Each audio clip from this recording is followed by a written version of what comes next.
thank God he did it right this time. Okay, Hello everyone, welcome to Anime Amigos that this time will be in video because someone did remember to press the button before we start.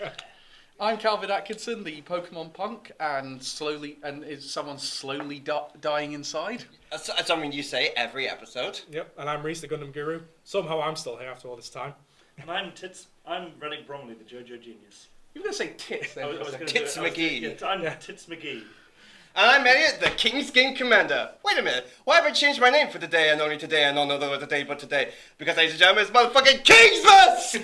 Kingsmas is happening! It's finally Kingsmas! Oh my god, I'm so excited. I've had this shit prepared since April. Ladies and gentlemen, it is officially our annual thing of Kingsmas, where we celebrate everything to do with King's Game. Like, guys, I'm so excited. This is finally happening. First of all, there are a few traditions that must be done. First of all, there is the annual Kingsmas laugh. Okay.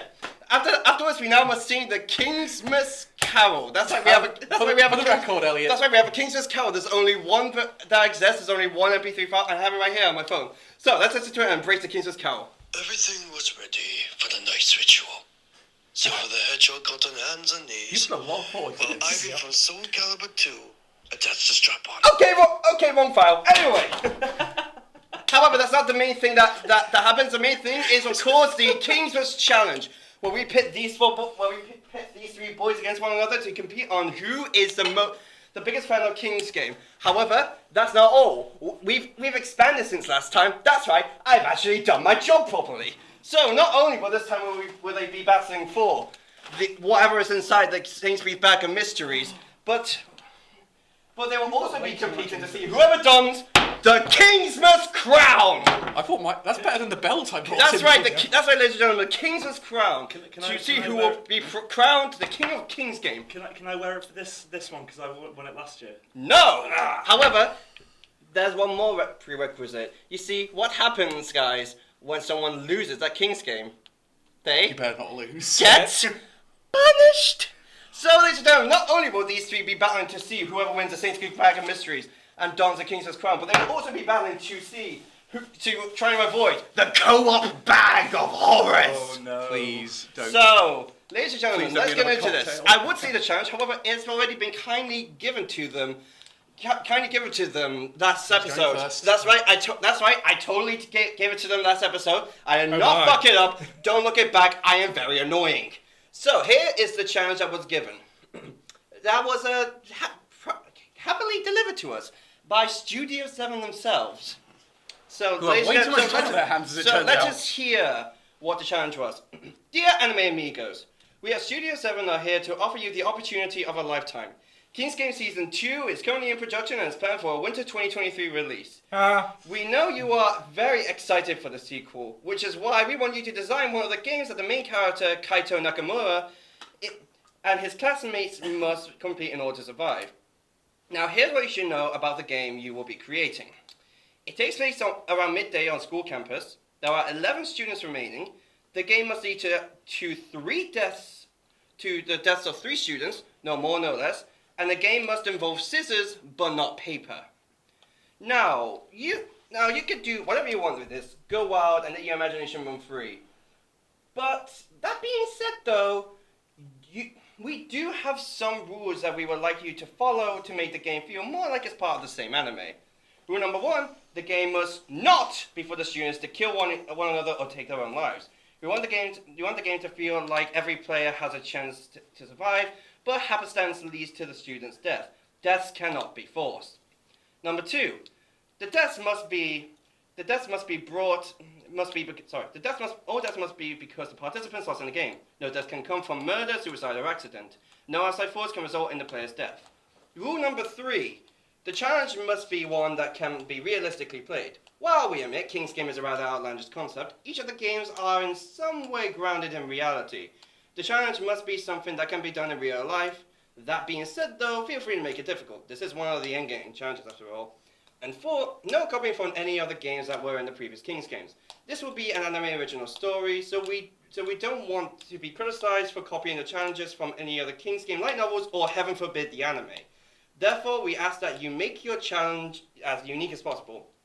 Your submission will be judged and sent off to us by the King's Games #1 fan and the self-proclaimed gods of Kingsmas, Elliot Chapman. We look forward to seeing what you have created. Best of luck, the CEO of Studio Silver, Captain Barbosa. Ready? So, Who's who's going first? Are we doing three-way rock, paper, scissors? Yes. Okay, Alright. on three. On three. Yeah, okay. One, two, three. Well, Red's going first. Alright, Wait, no, I so... win, so I choose, surely. Okay, No, so... you're going first. No, get out, because you both lost. No. Right, Cal, you can go first. Alright, Cal, alright then, Cal. Alright, fine. Alright, then Cal was You're all- going first. You're all in a table in the center of the school. Mhm. Each person has a string tied to their finger. Now, what's on the other end of that string is unknown to them. However, for our knowledge, we know there is an explosive device under the table, and they're prevented from moving without it. Each player gets access to scissors, and on their phone, a player is drawn at random. Now, the random person may cut someone's string, but they may not cut their own. Cutting their own will result in disqualification. It's up to them to plead their case, and the game stops when one of what they're told is a certain number of players are left. They don't know it's going to be free. So at that point, the device goes off. If you leave, you will be disqualified, and consequences will be met. Okay. Interesting. So... Alright, so here are my questions. First of all, where exactly is this explosive device? It's under the table. They're not allowed to look under the table. And how will it lead? And so, does each one have an explosive device, or is it just there's one? There's each chair has an explosive device under it.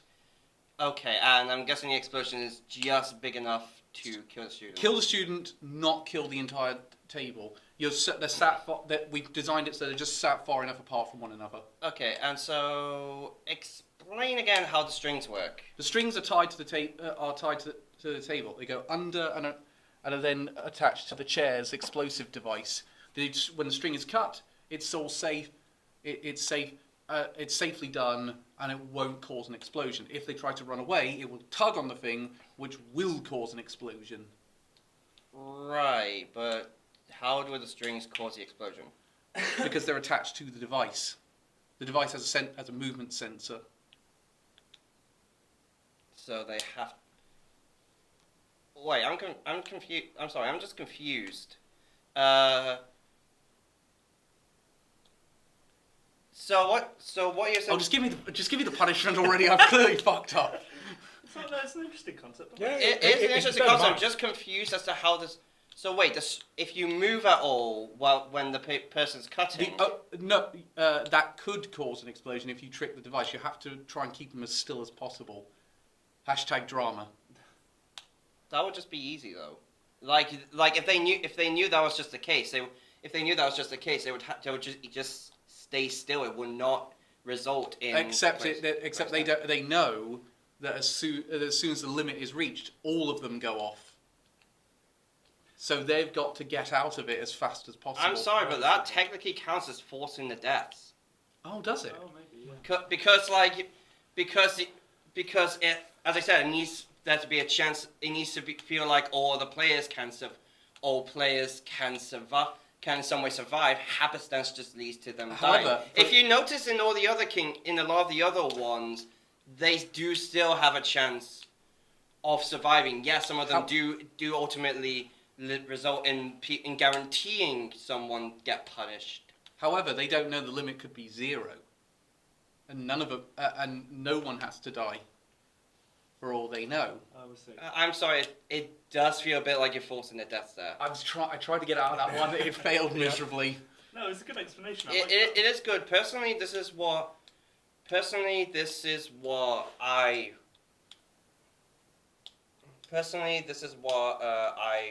would have done with the strings. They're not tied to each individual person, or they're all individual person. Say there are like 20 strings attached to a 20 strings attached under a table. I get what all you of do, which lead to something underneath. They have to try and snip the ones that aren't attached to This is annoying because his idea is better. for example, say there's one student who's who's exempt, who has the strings tied to their thumb and are hiding under the table. The rest are just attached under the table. If you snip one of the strings that is attached to him, you die. Reese, go next. Well, I'll probably just qualify because mine may as well be a forced death as well. So with my idea, there's a 1 hour time limit at school, right? Dotted around the school campus, there are 11 QR codes. So the task of this is to go find a QR code, scan it with your phone, which will then send you a link. If you tap on the link, it's currently blank. But once the time limit expires after the hour, then a number will pop up. Now, you either have a chance to get an odd or an even number. There's 8 even numbers, 3 odds. Whoever gets an odd number dies. I won't say that's technically forcing the death. It does ultimately lead to as it does ultimately lead to chance. Yeah.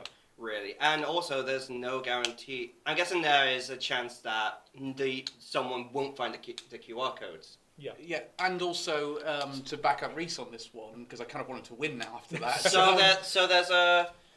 So potentially they may not the QR codes that are the odd numbers might not even get scanned. Yeah. It might just be that say 1 or 2 people So aren't everyone able can to come find alive. them. We went scissors. So yeah, I won't say that.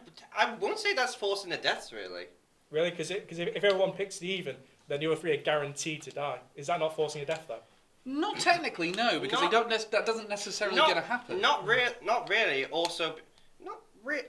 No, I wouldn't say so. Also, it means that like there's still a chance that everyone really could die, not forcing a specific number. Calvin, that what I meant it felt more as forcing a death. It felt more like he was forcing the specific number of 3 to die. Yours feels like really 3. The maximum of 3 can die, but really a number of them. I think I misunderstood the challenge, and I thought 3 had to die, so I thought I'd get it, so that definitely would No, happen. as I said, you couldn't force. When I said the death's going to be forced, I meant more. You can't force the number. You can't force the number Right. of deaths. Really. Ren have something. Hang on, just before we move on. The reason that scissors were implemented is that each QR code was covered in like a rubber sheet, so you had to use scissors to cut through it. Okay. That's clever. Yeah. Okay, so since Reese has obviously won, Ren, do something worse than me, so I don't have to have to drink a cocktail again. Bearing in mind, I haven't obviously paid attention to King's Game for a number of years, but I'm assuming. Is this everyone stabs each other in the eye? No. But I'm assuming adding in like supernatural elements, like so. Basically, okay, I'll explain the concept, and you can tell me if it applies or not to King's Game. Okay. So each person has, they're given 100. And they have to bet against opponents in various increments. The aim of it is to win 100 from other players. The 2 people play against each other, and they nominate another person to hold a pair of scissors behind them. They either hold the scissors in an open or closed position, and the 2 players have to bet on what's what, and what they bet against each other, they win. However, the number that they win from each other is percentage of body weight. If they lose, then they lose that percentage of their body weight. I'm not sure if it would be like in the form of emaciation, starvation kind of thing, or if it would be like actually they lose limbs or body parts equivalent to that weight. But the only way that people guarantee their death is if they get below. I think I read something like if you lose 40 to 50% of your body weight, it's like severe. You're very likely to die. So your decision making would be impaired by that, and also obviously you'd have a greater chance of dying, and you need to win 100 from other people. So there's not a guarantee of death. People can survive if they just choose to pull out of the game, but they'll have lost a percentage of their Just give me the co-op bag now. So wait. Does that make sense? Yeah. You know what? I would say we'll allow that kind of supernatural element to be in it. Okay. The biggest thing with the challenge, what I meant by the challenge has to be based in some sort of realism, is that it can generally be something you can do in real life, not much of a result of that. Okay, yeah, that's fair. So in that instance. Okay, in that case, when the people survive, would their body weight return back to normal, or would it stay like that? I would say you have the option to opt out. Obviously, if you want to win, you have to win 100 from other people. But if you opt out and you've lost, then you just lose that percentage. You just permanently suffer that loss of body weight. But I think if you want to ground it in realism, you could do something like actually physically losing parts of their Realism. body. Well, yeah, I mean, you could actually say that these people lose some of their body parts. Look, let's figure this out. Elliot, who's getting it? No, I want to question more about Ren with his. So, when the person loses a body weight, would it be more like would it be more like there's a number on their phone, or do you see them actually get physically weaker, and when their body weight on their phone goes to a certain amount, that's when they die of that weight loss? I mean, I think like if you want to use you don't think much. If you want to use an arbitrary look at it, then I think it would lose every time they lose. Then they lose that part of their body. I think having the number on their phone to track how much they've got left makes sense. But then also. So wait, when you say up to 100, what do you mean exactly by that? Like, so I mean, everyone starts with 100, which is 100% of their body weight. So for me, I mean, I weigh 80 odd kilos. So like, You wish. So if it's like 1% of that, then that would be like 0.8 or something like that of my total body weight. Oh, okay. So the idea of the game is to try and keep as much of your body weight as you possibly can. Isn't that from a Saw movie? It might be. I don't know. I've not seen. Saw. Did you? Okay, and what if someone loses a certain percentage of their body weight, but they don't lose enough to die? Are they still considered losers? Do they still considered losers in that challenge? That would be why you have the opt out, so that you can opt out of it. But in that case, if you've lost any parts of your body, then you're just not getting them back. Right. Okay. That makes total sense. Okay. It doesn't. I do kind of get it. If you keep playing, if you keep playing if you keep playing through the game for a while, you do gain back your body, what weight you lost. Meanwhile, if you opt out, you will lose that weight. The one problem with that is that people will end up, if they lose a certain amount, people will end up opting out of the game. They will end up. They will start to leave it because they won't want, because they'll be afraid of it. So it won't really guarantee the 3 deaths. I can answer that for you. Reese, do you opt out? No, because it's a good weight loss. But it's also. Alright, say then you were like Ren's size. Would you opt out? Yes, I want him to die. No, I'll probably continue it. I guess see how much I can bluff. So I'm also guessing it's going to be like random chance on who you're against. So so like the weakest person can go up against the fattest person. Essentially like that. Well, that's me stuffed. And does that guarantee? How should I explain it? How should I ask it? I'm guessing the part who you're up against is random. Yeah, so I mean, it would just be you're and I'm guessing you can't opt out in the middle of the betting system. Once you're locked in to play against someone, you have to bet. So it's like once you put your chips on the poker table, it has to go. Alright. It's actually kind of tough. Reese's guarantee. Well, I'm out. So let's count that one. Yeah, you've lost. Reese's give me the bag now. Does pretty much guarantee the number of deaths required. However, Ren's does ultimately. At the same time, Ren's is more creative and does have more of an interesting one. Yeah, whereas mine is more simplified. Yeah. I mean, mine boils down to the betting. Put it this way. I'm gonna say the winner is Ren because he has the most creative one, and also when I'm more thinking about it, when you think about like the dread and the pressure on it, I would say Ren's would probably make me feel the most nervous. Yeah. So yeah. So in other words, congratulations, Ren. Thank you. For the second year... I now pronounce you the king of Kingsmas. Yeah. For the second year in a row. I say I can't ever win anime fights. And also, you win what the prize that is within. Is it Ripley? The anime bag, the Sainsbury's bag of mysteries, which is a Sugoima lucky bag. Hell yeah, I don't know what that is. It has like a bunch. Just have a look through it. It has like a bunch of Japanese stuff in.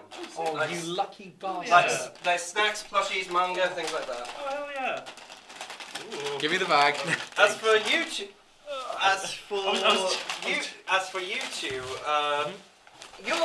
your punishment Have it on standby. I for might need it. losing. You know Ramune? No. No. Do you know? I know the anime. It's the drink I had at AnimeCon. Oh yes, Oh, yes, yeah. I remember that now. Did you know they have weird flavours? Oh dear. Oh, What I are they? present to you. This one is French fry flavour. The other is yakisoba flavour. Which one do you want? Incredible. I'm fine. Which You one do have prefer? to. I'm gonna take my chance on French fry. Okay. your punishment. You have to finish these by the end of recording. If these are not finished by the time we have announced our anime of the season, you'll have to down it. Oh my god. I'll take care of it right now. Same. Oh, these are so cute. I love these. Oh god, that smells disgusting. There you go, Elliot. Oh, that kind of smells nice actually. I'd drink that. French fries. No, here's the yakisoba. Oh, He's Legend! You have to get the ball out. Ah, That's why that's what this is for. You can't have to smack it on. thank you. Oh my god, he's doing I'm it. surprised you two have never had this before. No, I've never had it before. I've seen it. Is this a sleeping mask? Oh yeah, sleeping mask. Hey. Oh my god. Water! Water! Everywhere. Well, it's not water, it's Diet Coke. Do you want No, some- no, Do you want that's some water. water? Get me some water, please. I guess that was horrible. Oh, it was. Mine's not that bad, actually. Yeah? Can I have a question, sir? Sure. Oh god. Would you like some water, Reese? Oh, Okay. thanks. How can you say that's alright? Fucking hell. Actually, it's not terrible, I won't admit. Okay, let's do best of 4. Alright, I guess then I technically gave Reese something good. Joy to the world, Kingsmas is gone. I'd just like to say, I was looking at some of these and I was like, I'm going to look at the ingredients. Oh, they're in Japanese. So, So do you only get like Amazing stuff, yeah. snacks and stuff? Yeah, so it's like snacks. There's a Rem figure. Ah! Yeah, It's a Ren for Ren. exactly. Sorry, You yeah. look- Can I have a bit of your Coke? Fucking hell, that tasted awful. so, fall 2021. We're finally here. And we'll quit. We don't want any more bears. Simpsons reference. I'm just going to display all of the things. Thank you. So, Thank you so guys, much, guys. can I just say, Also, fun fact, this is the last episode we'll be doing in this room. wow, I mean, it's think about it. We've been doing it here now for nearly 5 years. 5 years in April, yeah. So, and I think it's a good one to go out on because fall 2021 might have been one of the best seasons we've done of this show.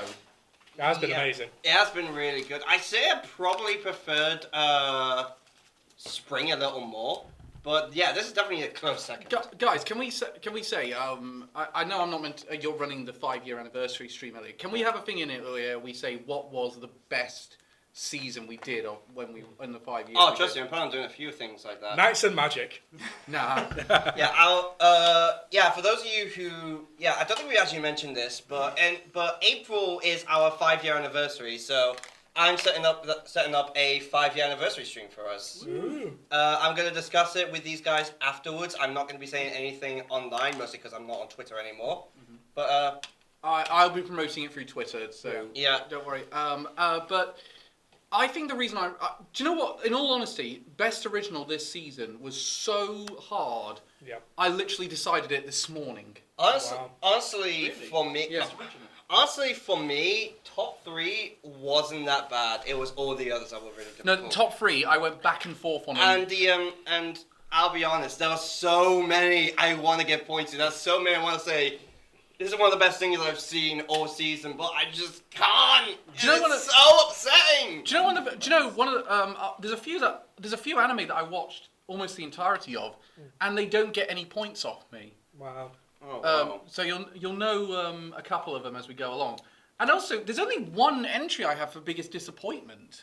I have 3. I have 2. I managed to get 5. So I think without further ado, let's get on with best holdovers. Were we watching many holdovers other than none of us were watching Jobless Reincarnation? Ugh. I mean, technically, That's a technically sequel. there's a season Oh 2. god, it comes back in waves. Well, the drink or Jobless Reincarnation. Both. How can you, by the way, how can you like that? The aftertaste on it is terrible. Well, I won't say I like it, it's just So, not that bad. for the record, if you come here wanting us to praise Jobless Reincarnation, you're not getting it, I'm afraid. Wrong place. Yeah, I- and also you're a terrible person who's going to register. Especially for me, because I have not watched it. In the word of Skyrim NPCs, never should have come here. So, Not here. and that's the only thing we're going to mention about it. None of us really like it. No, So- it's awful. Well, except for me, I haven't watched it. Well, from season 1, did you like that? I thought season 1 was alright, but that was mostly because I liked the world and the animation. I did not like Rudy. No, and you're forcibly stuck with him. Yeah. So, let's talk, what holdovers? Yep, I have my 5. I don't Yep. think I was watching any. So, You 5th, weren't, no. No. Fenner. Pirate Princess. Oh yeah. Does that count? It was only one episode over. 4 actually. Yeah, it was a few It was over. 4 episodes. Oh fuck it then. That wins now. I kind of forgot about Fenner in Yep. all honesty. Then fourth, I have the Shaman King reboot. That's also That went Holdover back on Netflix. Yes. with the second half. Still not saw that yet. Third, The Great Jahei, which guys the other 4 episodes as well. Same time family did. Yeah. Second, I got Aquatope, Yep. and then first Eden Zero. No. It was even. Oh no. And second half came back. Yeah, I was Yeah. watching. Oh my god, that was amazing. It was It got so dark. fine. Oh damn. But Yeah. unfortunately, we lost a really good ED. I know, that's what I was thinking. And also, the OP goes downhill. It's not as good. Oh yeah, the OP shit in the second half. But yeah, when you look online, people say, "Oh no, it's better." No, it's it's clearly not. No, it's not. It's the people who think Peace Sign is the best opening of My Hero Academia. It's Yeah. like it's like saying the second OP for Dragon Quest is better than the first one, and I say that as someone who actually kind of likes the Mr. Elliot. I have 3. Number 3 is Fenner Pirate Princess. Yep. Number 2 is Aquatope on White Sand. Number 1. Number 1 is Dragon Quest: The Adventure of Dai. We are in the end game, and my god, it is so good. No, you have to do that again, Elliot. We're in the end game. Thanos. Oh, you can actually do it. Oh crap! Bye, Ren. The crown is mine again. Oh no, what a thing to Ren. lose! Ren. The value! Ren's Put it out. back on, It Ren. feels so good. Ren's out because he wasn't watching any holdovers because he's True. a wimp. I don't feel so good, Mr. Atkinson. I had Aquatope and White Sand in third.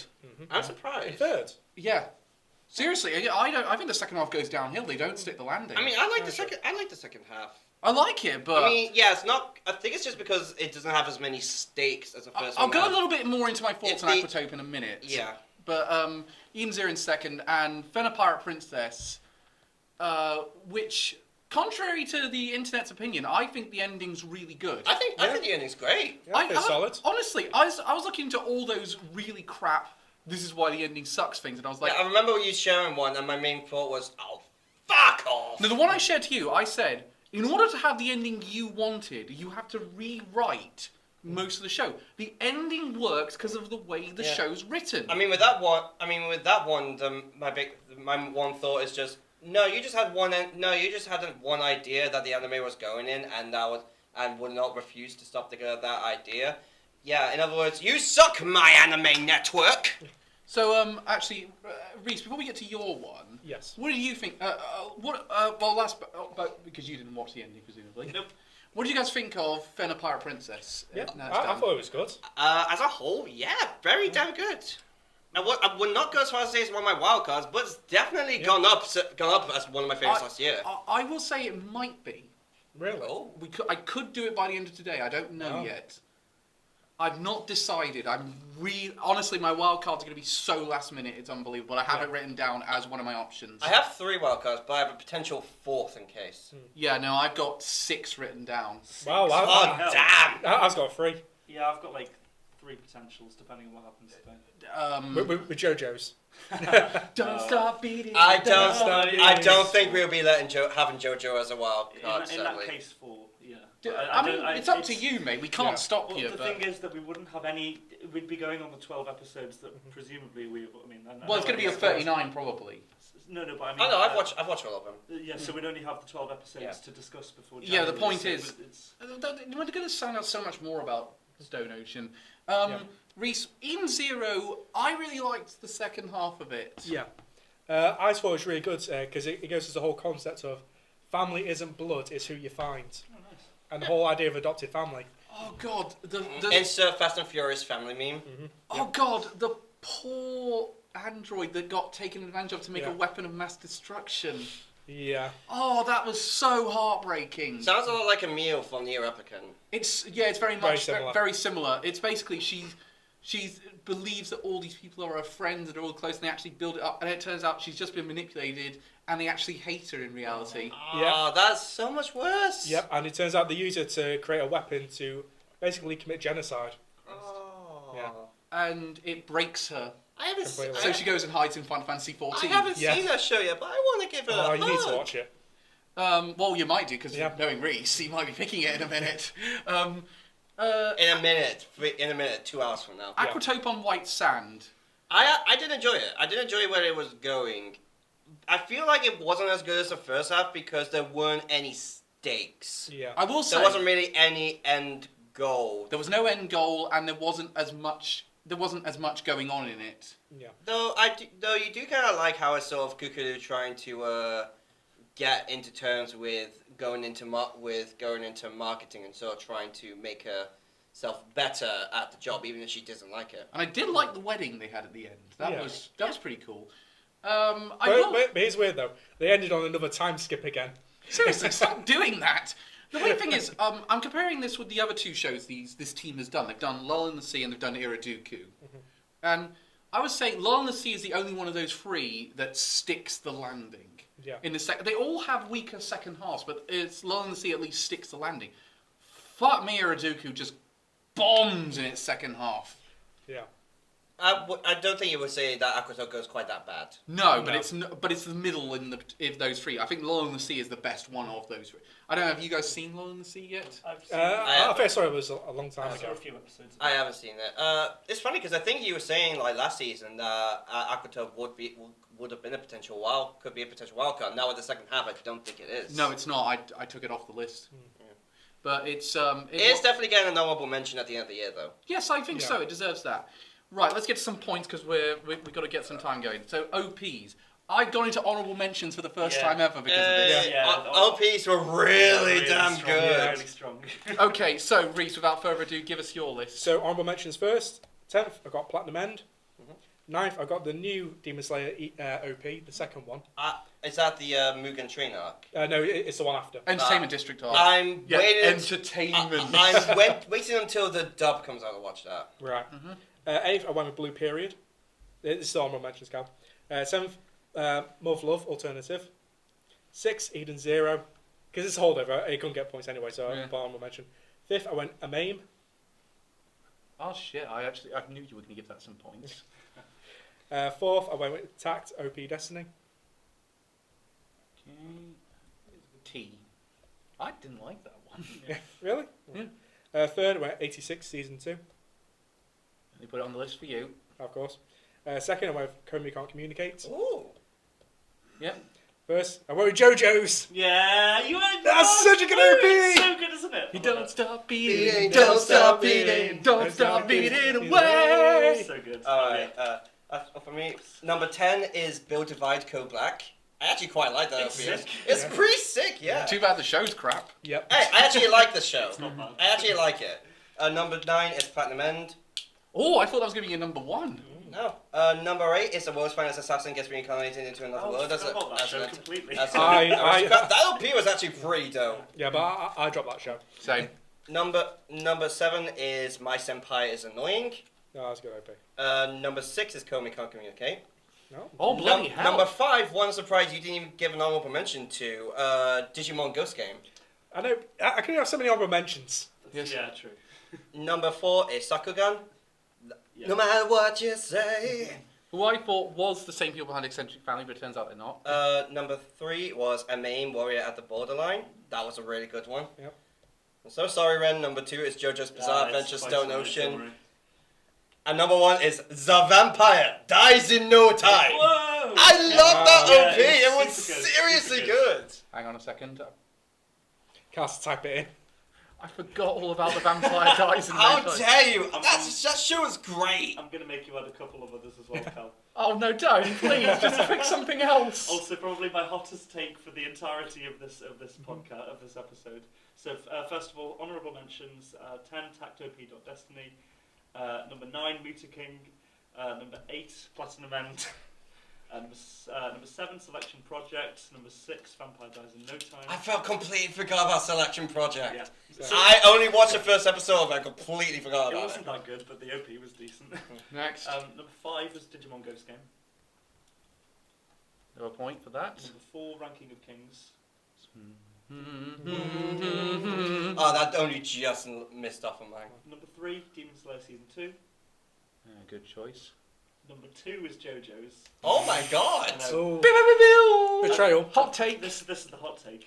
Number 1 is Build Divide Code Black. Oh. Oh wow! That's the most points it's ever gonna get. I'm Yeah. so surprised. It's a fucking bop. It is a fucking It's a fucking bop, but I was not expecting that to be your number one. Okay. Nor was I until My I listened to it again this my morning. honourable mentions are Ranking of Kings, Banished from the Heroes Party, Demon Slayer, the Entertainment District arc, and Platinum End. My number 5 was Irina Vampire Cosmonaut. Yep. That was alright. Number 4, My Senpai is Annoying, Hey! which is the most anime opening ever. Yeah. Legitimately, like to the point where it's literally a YouTube video. Yeah. Then I had number 3 was Taisho Otome Fairy Tale. Oh, yeah. Number 2 was JoJo Part 6. Number 2. My number 1 was Mute King. Yes! Wow. Based. Oh, yeah. shit! Absolute foggers.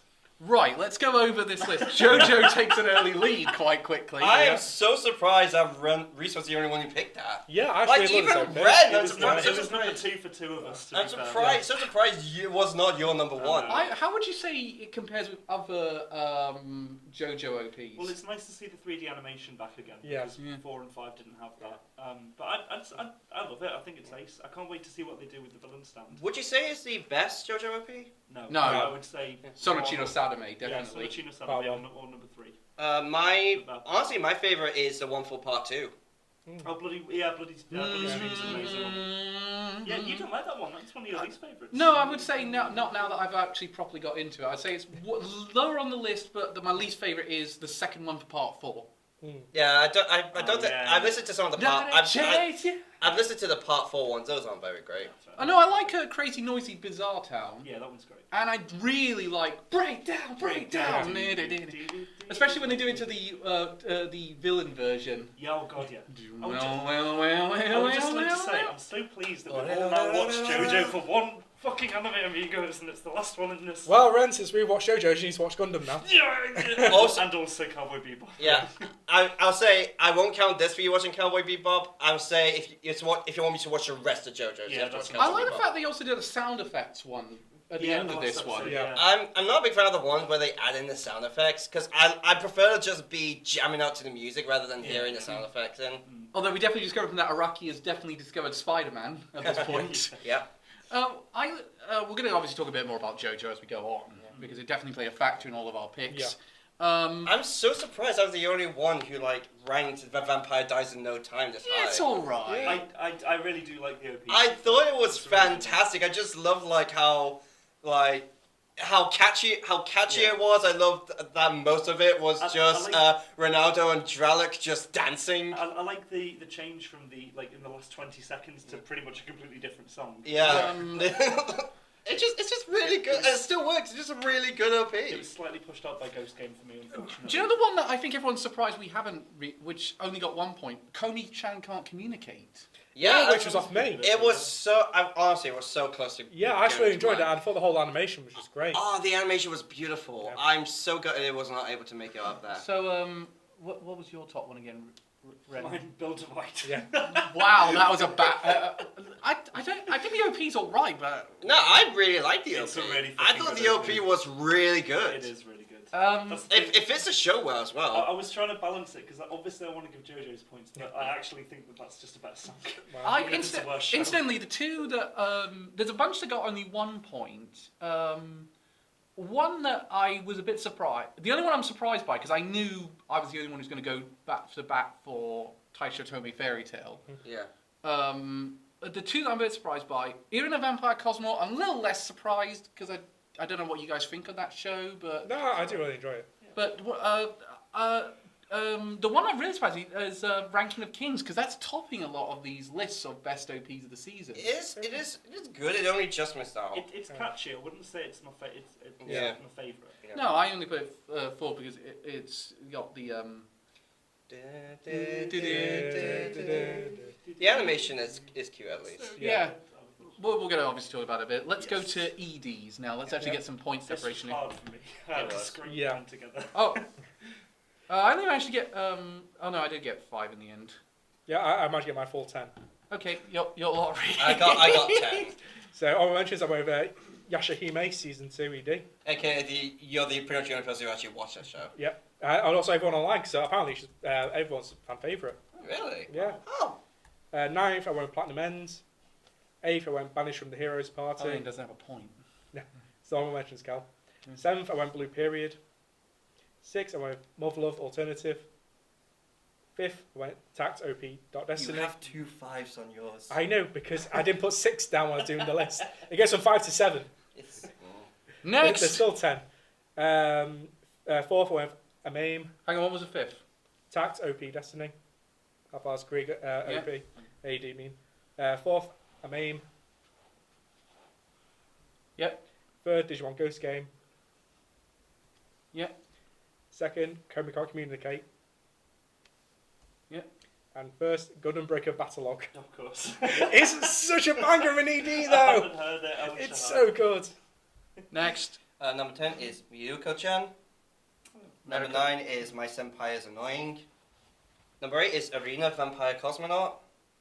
Number 7 is Faraway Paladin. Number 6 is JoJo's Bizarre Adventure Stone Ocean. Number 5 is Sakugan. Getting the points off Elliot. Yep. Number 4 is Blue Period. Number Yep. 3 is Tact Op Destiny. Okay. Number Yep. 2, which I'm gutted isn't number 1, Komi Can't Communicate. And number 1 is Ranking of Kings. I adore that ED so much. Yeah. Ren? Number 5, I got, again, Build Divide Code Black. Stop giving it points! The only one that's getting- Dude, Code Divide is actually good. Shut up. Number 4, Sakugan. Number 3, JoJo's. Hang on a second, I put down Sorry. build divide here, not code divide. What was it? Number 3. Oh, sorry. Number 4, Sakugan. Yep. Number 3, JoJo's. It's not getting the points off you at the minute. Number 2, Muta King. Thank you. And number 1, Ranking of Kings. Hey! Wow. Really good ED. Do you know one of the things that I've just realised? Why didn't we talk about Mute King? Because I put it number 1 on mine. Sorry? We need to rectify that in a minute. Okay. For OP, we need to rectify that in a minute. So EDs, only I just get 5 in the end. Number 5, I had I had My Senpai is Annoying. Number 4, Irina Vampire Cosmonaut. Number 3 is Mute King. Number 2 is Taisho Otome Fairy Tale. And my number 1 is Banished from the Heroes Party. Wow. jeez. Oh, whoa. I don't remember much from that one, honestly. Well, no, that's because I was the only one who appreciated it. I really like that ED a lot because I like the fact it just shows another daily life aspect and it's a pretty good song to go with it. Yeah. Ranking of Kings though has to be the first talking point because there was 2 of them. Yeah, it was. Yeah. I love the animation. The song was really nice. Yeah, it's super nice. It's just, I just really liked it. Yeah. It's nice. Yeah, I'll it's give you solid. that. It's the one I would say I remember the most, not that I can recall it now. So as I said, I am kind of gutted that Komi isn't number 1 Yeah. with this one because that song is the ED is the one that's been in my head the most, and the animation in that, just Komi in like middle school, then going up to high school, it's just really nice. By the way, good choice on Gundam, I'll say, Reese. Oh, have you listened to it? I listened to it. It didn't make my list, but I listened to Oh, it. so good. Incidentally, we never talked about the fact I picked Mute King as best OP. So, any of you guys see that one? I did. I dropped it and I forgot what the OPD were like. I forgot what the I did. I forgot what the OP was. Is that what? Yeah, Sayo no Muno Sonoki. It's so good. I've got more memory of that song where he introduces himself. I can't remember that Sudeki, Sudeki, Sudeki, Deki, Deki, Mute King. Oh, Ki, yeah, Q. yeah, of course. It's just that horrifically corny transformation sequence. Incidentally, It's it is so a good. complete translation of one of the songs from the 80s cartoon. Oh, is it really? Yes. Oh, brilliant. I love that. Incidentally, it's why I think the finale. I think I know what's going to happen in the finale because I know another one of the songs. I'm not gonna lie, I haven't paid that much attention to it. I liked about 4 or 5 episodes, and then I have put it down for other things. Seriously, I love Mute King. It's one of my favourite things in the series. Of the Wow. season. That's so good. What? I loved it. I did actually look up Muta King because I was trying to find some of the character names, and you know what the first thing that came up next to it in the search in Google was? What? Robbie Hatchie. Unsurprisingly, it is exactly Yeah. the same type of show. Keep on dancing! Yeah, that's exactly why you and I like it, I think. Yeah. Anyway, anyway. Moving on. Oh, that's in my head again. No! I think I think every ED I've really analysed. Was there any other one that was quite consistent amongst us? Blue Period broke me and Scott, I think. Yeah. Okay, here's what's a normal Oh, we'll mention for me. I'm going to take the crown off and really warm. Well, we are sat behind a radiator. Yeah, we're just going to go full blast. I've tried to turn it down. It won't work. so humid. I hate this thing. Look, let's get on with it quickly then. Thank God I do not wear the trench coat. So what do you? I think like decent ED selection there. Admittedly, yeah, it's a good range from all of us. JoJo and Ranking of Kings are tied for first place at the minute. Wow. Too early. So let's get the negative points out the way. Biggest disappointment. One of these choices you are going to crucify me for. I'm going to have to give you 2 things to add on, Cal. Yeah. Oh, no, 1. So my first one was just a joke. I'll say about Eden Zero isn't the OP isn't as good as the first one.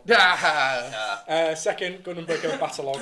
Take away that 1 point. It does not deserve it. It's down to it's gone from 3 to 2. Also, it turns out now I have 4 for biggest disappointment. Yep. And then first, Jobless Reincarnation. It does not deserve all this hype it's getting online. Alex. Again, I did not watch it, so I cannot put that on there. Next. Number 4 is Mute King. The Muta King. Oh, disappointment. Oh, that's not the worst. Elliot. One Calvin's gonna hate me for. Number 3 is Irina the Vampire Cosmonaut. No, get out! Whoa. I'll explain my reasoning. Number 2 is A Fruit of Evolution. Before I knew it, my life had it made. That was bad. It's funny. My No, it God, wasn't. was that bad? I'm gonna back you up on that one, Elliot. That was fucking It was appalling. alright. Yeah. One of the worst isekais this season. No.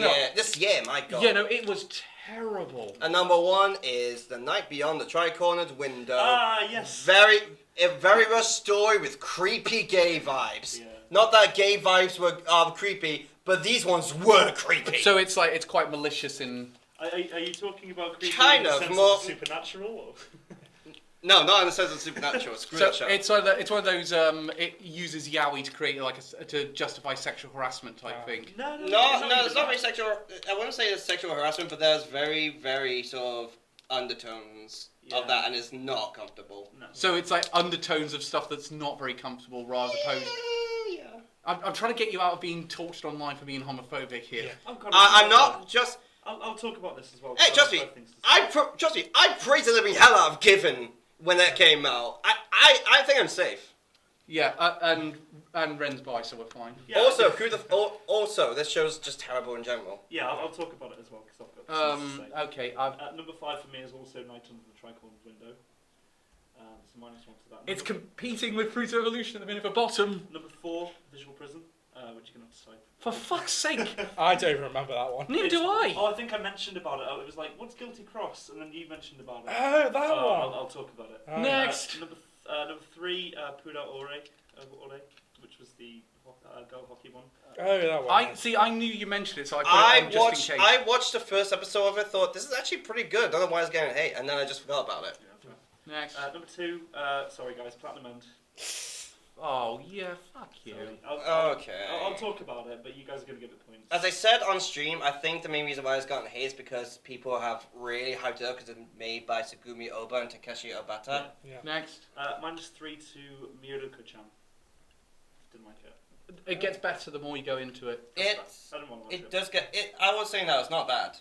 Yeah, it just seemed creepy in episode 1. And I It didn't want to. doesn't have any I didn't points. watch episode 2. It doesn't have any points from me, but I will say it does definitely get better. It does get better, and it does Yeah. do better character work. Honestly, you dropped it too fast. Yeah, I don't think it's one of the better shows of the season, but Yeah.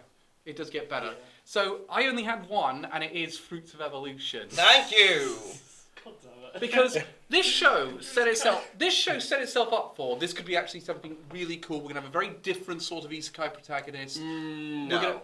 No, this is how I set it up, though. We're going to have a very different sort of isekai protagonist. We're going to have a very different sort of isekai here. And it just says, fuck that, we'll just do what everyone else is doing. No, I completely disagree. The first sign I had when I knew it was going to be bad is when God essentially came down to a classroom and went, so, we're sending you to a world. Here are your goodie bags, bye. And everyone was just like, yeah, we're going to another world. This is going to be good. I was just like, are you not more concerned? Also, they just go with the harem ending again. Oh, is that what happens with it? They I practically... didn't watch far enough to actually. No, that's follow why I it. dropped it in episode 2. I just did not find it funny at all. What I did enjoy is that he was fully in a position to form a relationship with the monkey. Like, just that's just that's all I need to know. Which I'm in for that. And then in episode 2, they do kind of that does end up kind of happening. Yeah, When she's still in a monkey, and Yeah, it's exactly. But the thing it's is- just like Bruce of Evolution giving thumbs up to bestiality. It's not even explained how she turns into the Well, human. the thing about it is when I was watching, it was like, are there some sort of either... I can't tell if there's some racist or transphobic overtones with this, but there is something a bit uncomfortable about this. Yeah. Especially considering that trans women are often compared to gorillas. Yeah, no, Yeah. it's a term of insult towards trans women. Yeah, it's a big stereotype. It's a massive... it's an awful stereotype. Yeah. But, I did not know that. I just thought the show was to be shit. fair, it's more. I've only know that because I pay attention to American media way more than I should. You should not Way more than is healthy. at Uh-huh. all. But I do know that one, and I thought, oh God, is there something about this? So, Yeah. can I talk about a couple of things? So Sure. I want to first say about Night Under the Tricorn Window.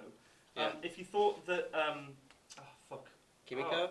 no, what's 02 and here and what's Darling in the If Franks. if you thought that Darling in the Franks was on the nose with its sex references with like them piloting the mechas, Yeah, we get. like this uses two psychic mediums. One pretty much they adopt almost gay sex positions and is very pushy towards the other one in order to use the psychic It abilities. is, and it's not explained. Nothing's explained Yeah. in it. Like, I'm not kidding. They go through about 6 episodes worth of material. Oh, you watched that much of it? I watched one episode and was No, like... No, I'm saying they did all that in the first episode. Yeah. Not even that, the Yeah. first half of the episode. Yeah, exactly. That's all I watched. Only half of the first episode. I was just like, nah, this is just shit. With the animation quality of Junji Ito collection. Considering you Oh, are, yeah. considering Ren, you are very welcome at Pride. Did you find parts of this uncomfortable as well? It just, like... I kind of get what they were going for. It could have been okay, but it just was like softcore.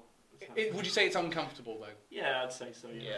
Because I don't mind fan service, but if it's not in aid of anything, then it's no point to it. It probably is the show. I think that's what they were. That going might for. come back to bite me later, but Okay, speaking of things that will come back to bite me later, Irina. Okay, Yeah. please explain this one because I really love this show. If I'm being entirely honest, my main thought I got through 4 episodes of it, and I just found it boring. It's just like, oh, she's trained to become. It's just a vampire trained to become an astronaut, and it's just like they don't really do anything with the fact that she's a vampire. Wait, so you dropped out to 4 episodes after the ice skating scene at the lake. Yeah, that was beautifully done, but I just sit there thinking, I already know where this is gonna go. They're gonna say, don't get attached to her. She's an object. He's gonna get attached to her. We're gonna see everyone who hates her as unneedlessly hating her, and I'm just thinking, I know where this is gonna go. The only saving grace for it is Irina, because I do think she's a legitimately fun character. They do more with her as a vampire. Yeah, later on. Yeah, but the thing is, I watched 4 episodes. I'm just bored. All the scenes that don't involve her, and even some of the scenes that do involve her, are mind numbing. I just was not a fan of But it. the thing about Irina is, and the reason I really like, one of the big reasons I really like it is they really captured so well what it's like to live in a totalitarian regime. They really got down the tactics that regimes like that use to keep their power. They create a sense of nationalism.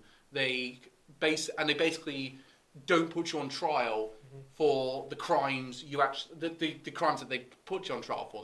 Most of the time they'll either declare you legally insane or they'll say you've committed another crime. Like Soviet Union, I think the Soviet Union, one of the things they used to do was put you up on molestation charges if you were, so that way you couldn't talk about your suppressive acts in court because it would be considered irrelevant. But yeah, I saw this really good adaptation of Cold War era Russia. Yeah, it's very, very good adaptation of it. Yeah, it was. I thought in those senses it was good, but story-wise, I just found it a slog to get through. Reese, what was your number one again? It was... Disappointment, jobless. Yeah, no, I think we've already kind of explained why we don't like it. Especially after the last episode. Jesus Christ. Christ. How are people defending that? I have no idea. It is one of those where the thing is, after the first season, I did look up the entire after the first season because it went a bit into very uncomfortable directions. I looked up the entire thing to say, should I continue watching this? And I do know the entire plot of the light novels now.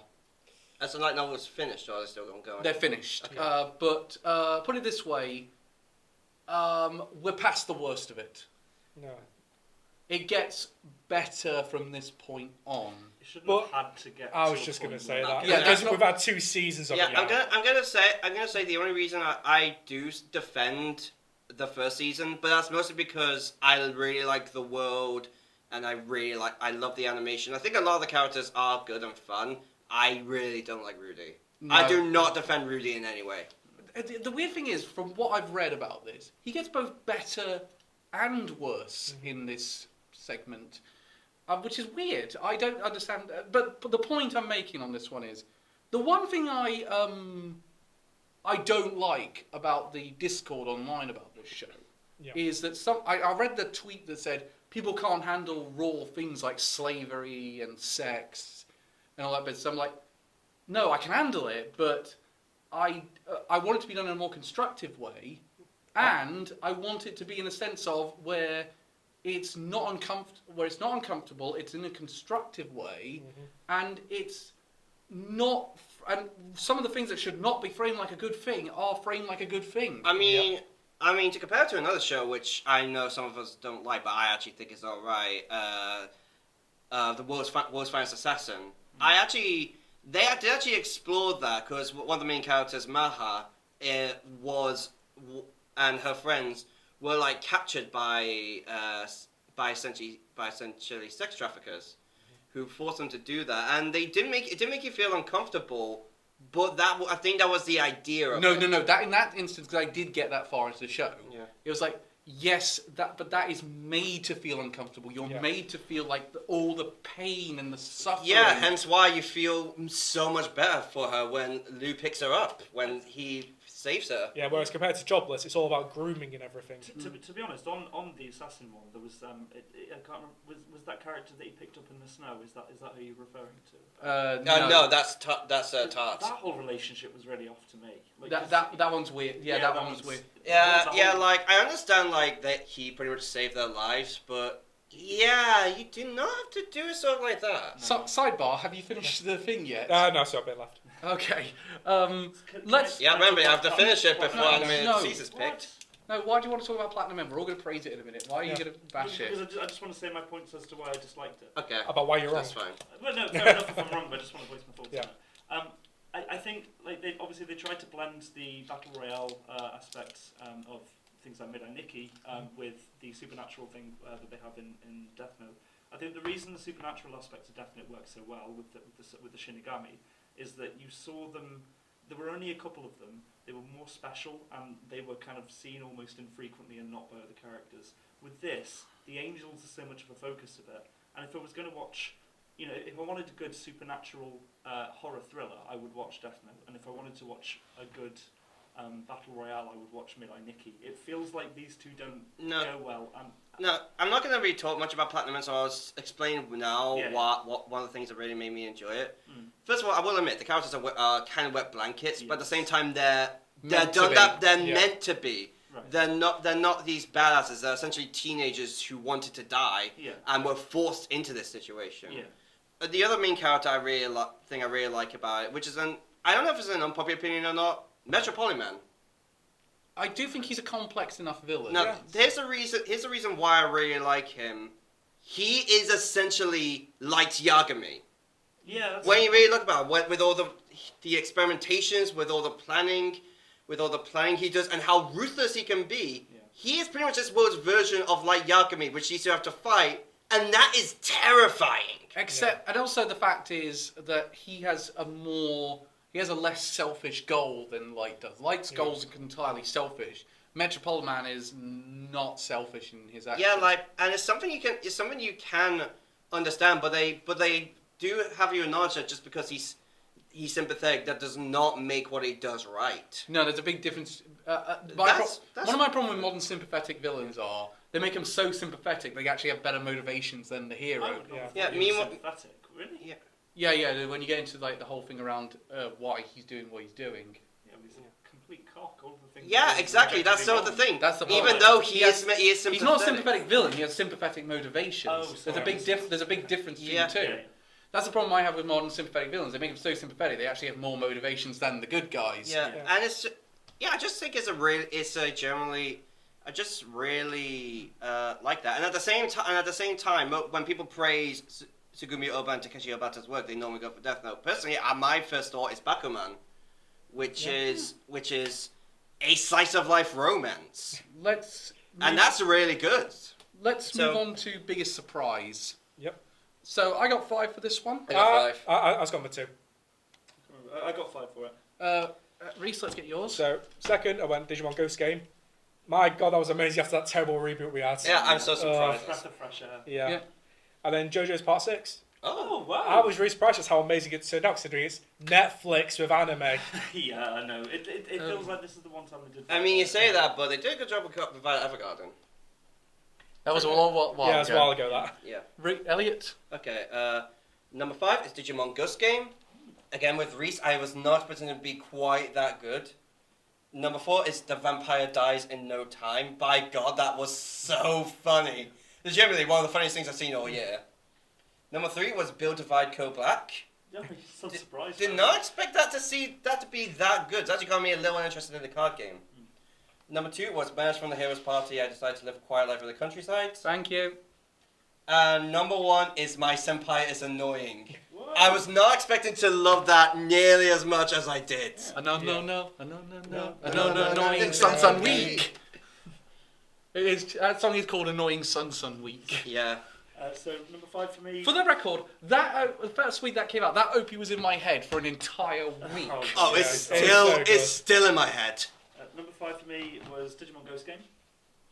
When was Digimon Ghost Game? It's so good. It's really good. I like it. I don't think anyone expected it to be as good as it was. Number 4, Rita King. Number 3, The Vampire Dies in No Time. Yeah. I'm the only one who's not going to be praising it. Why? I'm not a fan of the. I wasn't a fan. Dude, are you criticizing our Lord and Savior John? No. Well, I will actually back up Kelly. I thought it was good, but I didn't think it was like amazing. Oh no, I loved it. I thought it was amazing. Let's next one, Ren. Number 2, Blue Period. Oh wow. And number 1, Ranking of Kings. Oh wow. Okay. Okay. My number 5 was Irina Vampire Cosmonaut. It's regained the point that I took away from it. Which, because it was a better show than I was expecting. I don't know how to use the alphabet. Yeah, I will admit you praising it did kind of heighten my expectations for it, which was not met at all. Number 4, My Senpai is Annoying. Yeah. Hey. And also don't forget Cal's Die Hard communist as well. Yes. Oh god. Back to my point. Number 4, My Senpai is Annoying. Yep. Kazuma and Sakurai for the win. Yeah. Oh god, I hope things go well for them. Number 3, Faraway Paladin. Oh wow. I'm surprised it's his first point here. Number 2, Mute King. And my number 1 is the Ranking of Kings. Oh wow. Yeah. So 3 of us went with Ranking of Kings and 1 JoJo. Yeah. Well, okay. 'Cause I didn't go with Ranking of Kings. Well, no, you were. Oh god, I just did it a minute ago and I've forgotten. I did My Senpai's Right, Annoying. Yeah. We'll get to My Senpai's Annoying in a minute because 2 of Yeah. us did that one. But both myself and Ren went with Ranking of I'm Kings. surprised you didn't think that would be as good as it was. No, I looked at the poster. I looked at the poster and I said, "This is not going to be for me." Really? But when it actually came out, I was like, "Wow, this was way better." Yeah. The synopsis for me was what sold it, and then I was like, okay, I'll see how this is, and then it fucking blew me away. Yeah, I because will- I had some really good things going in. I will admit, I was a bit late to it. I watched it, started watching it around like 3 weeks after it came out. It was mostly Gigak's video that made me watch Oh, it. yeah. And I was just like, okay, I'm in love with this. Yeah, This is amazing. I did not expect it to be one of the best things I saw this season. It was Oh yeah, so definitely. Definitely. good. Boji's a very likable protagonist. Yeah. Kage.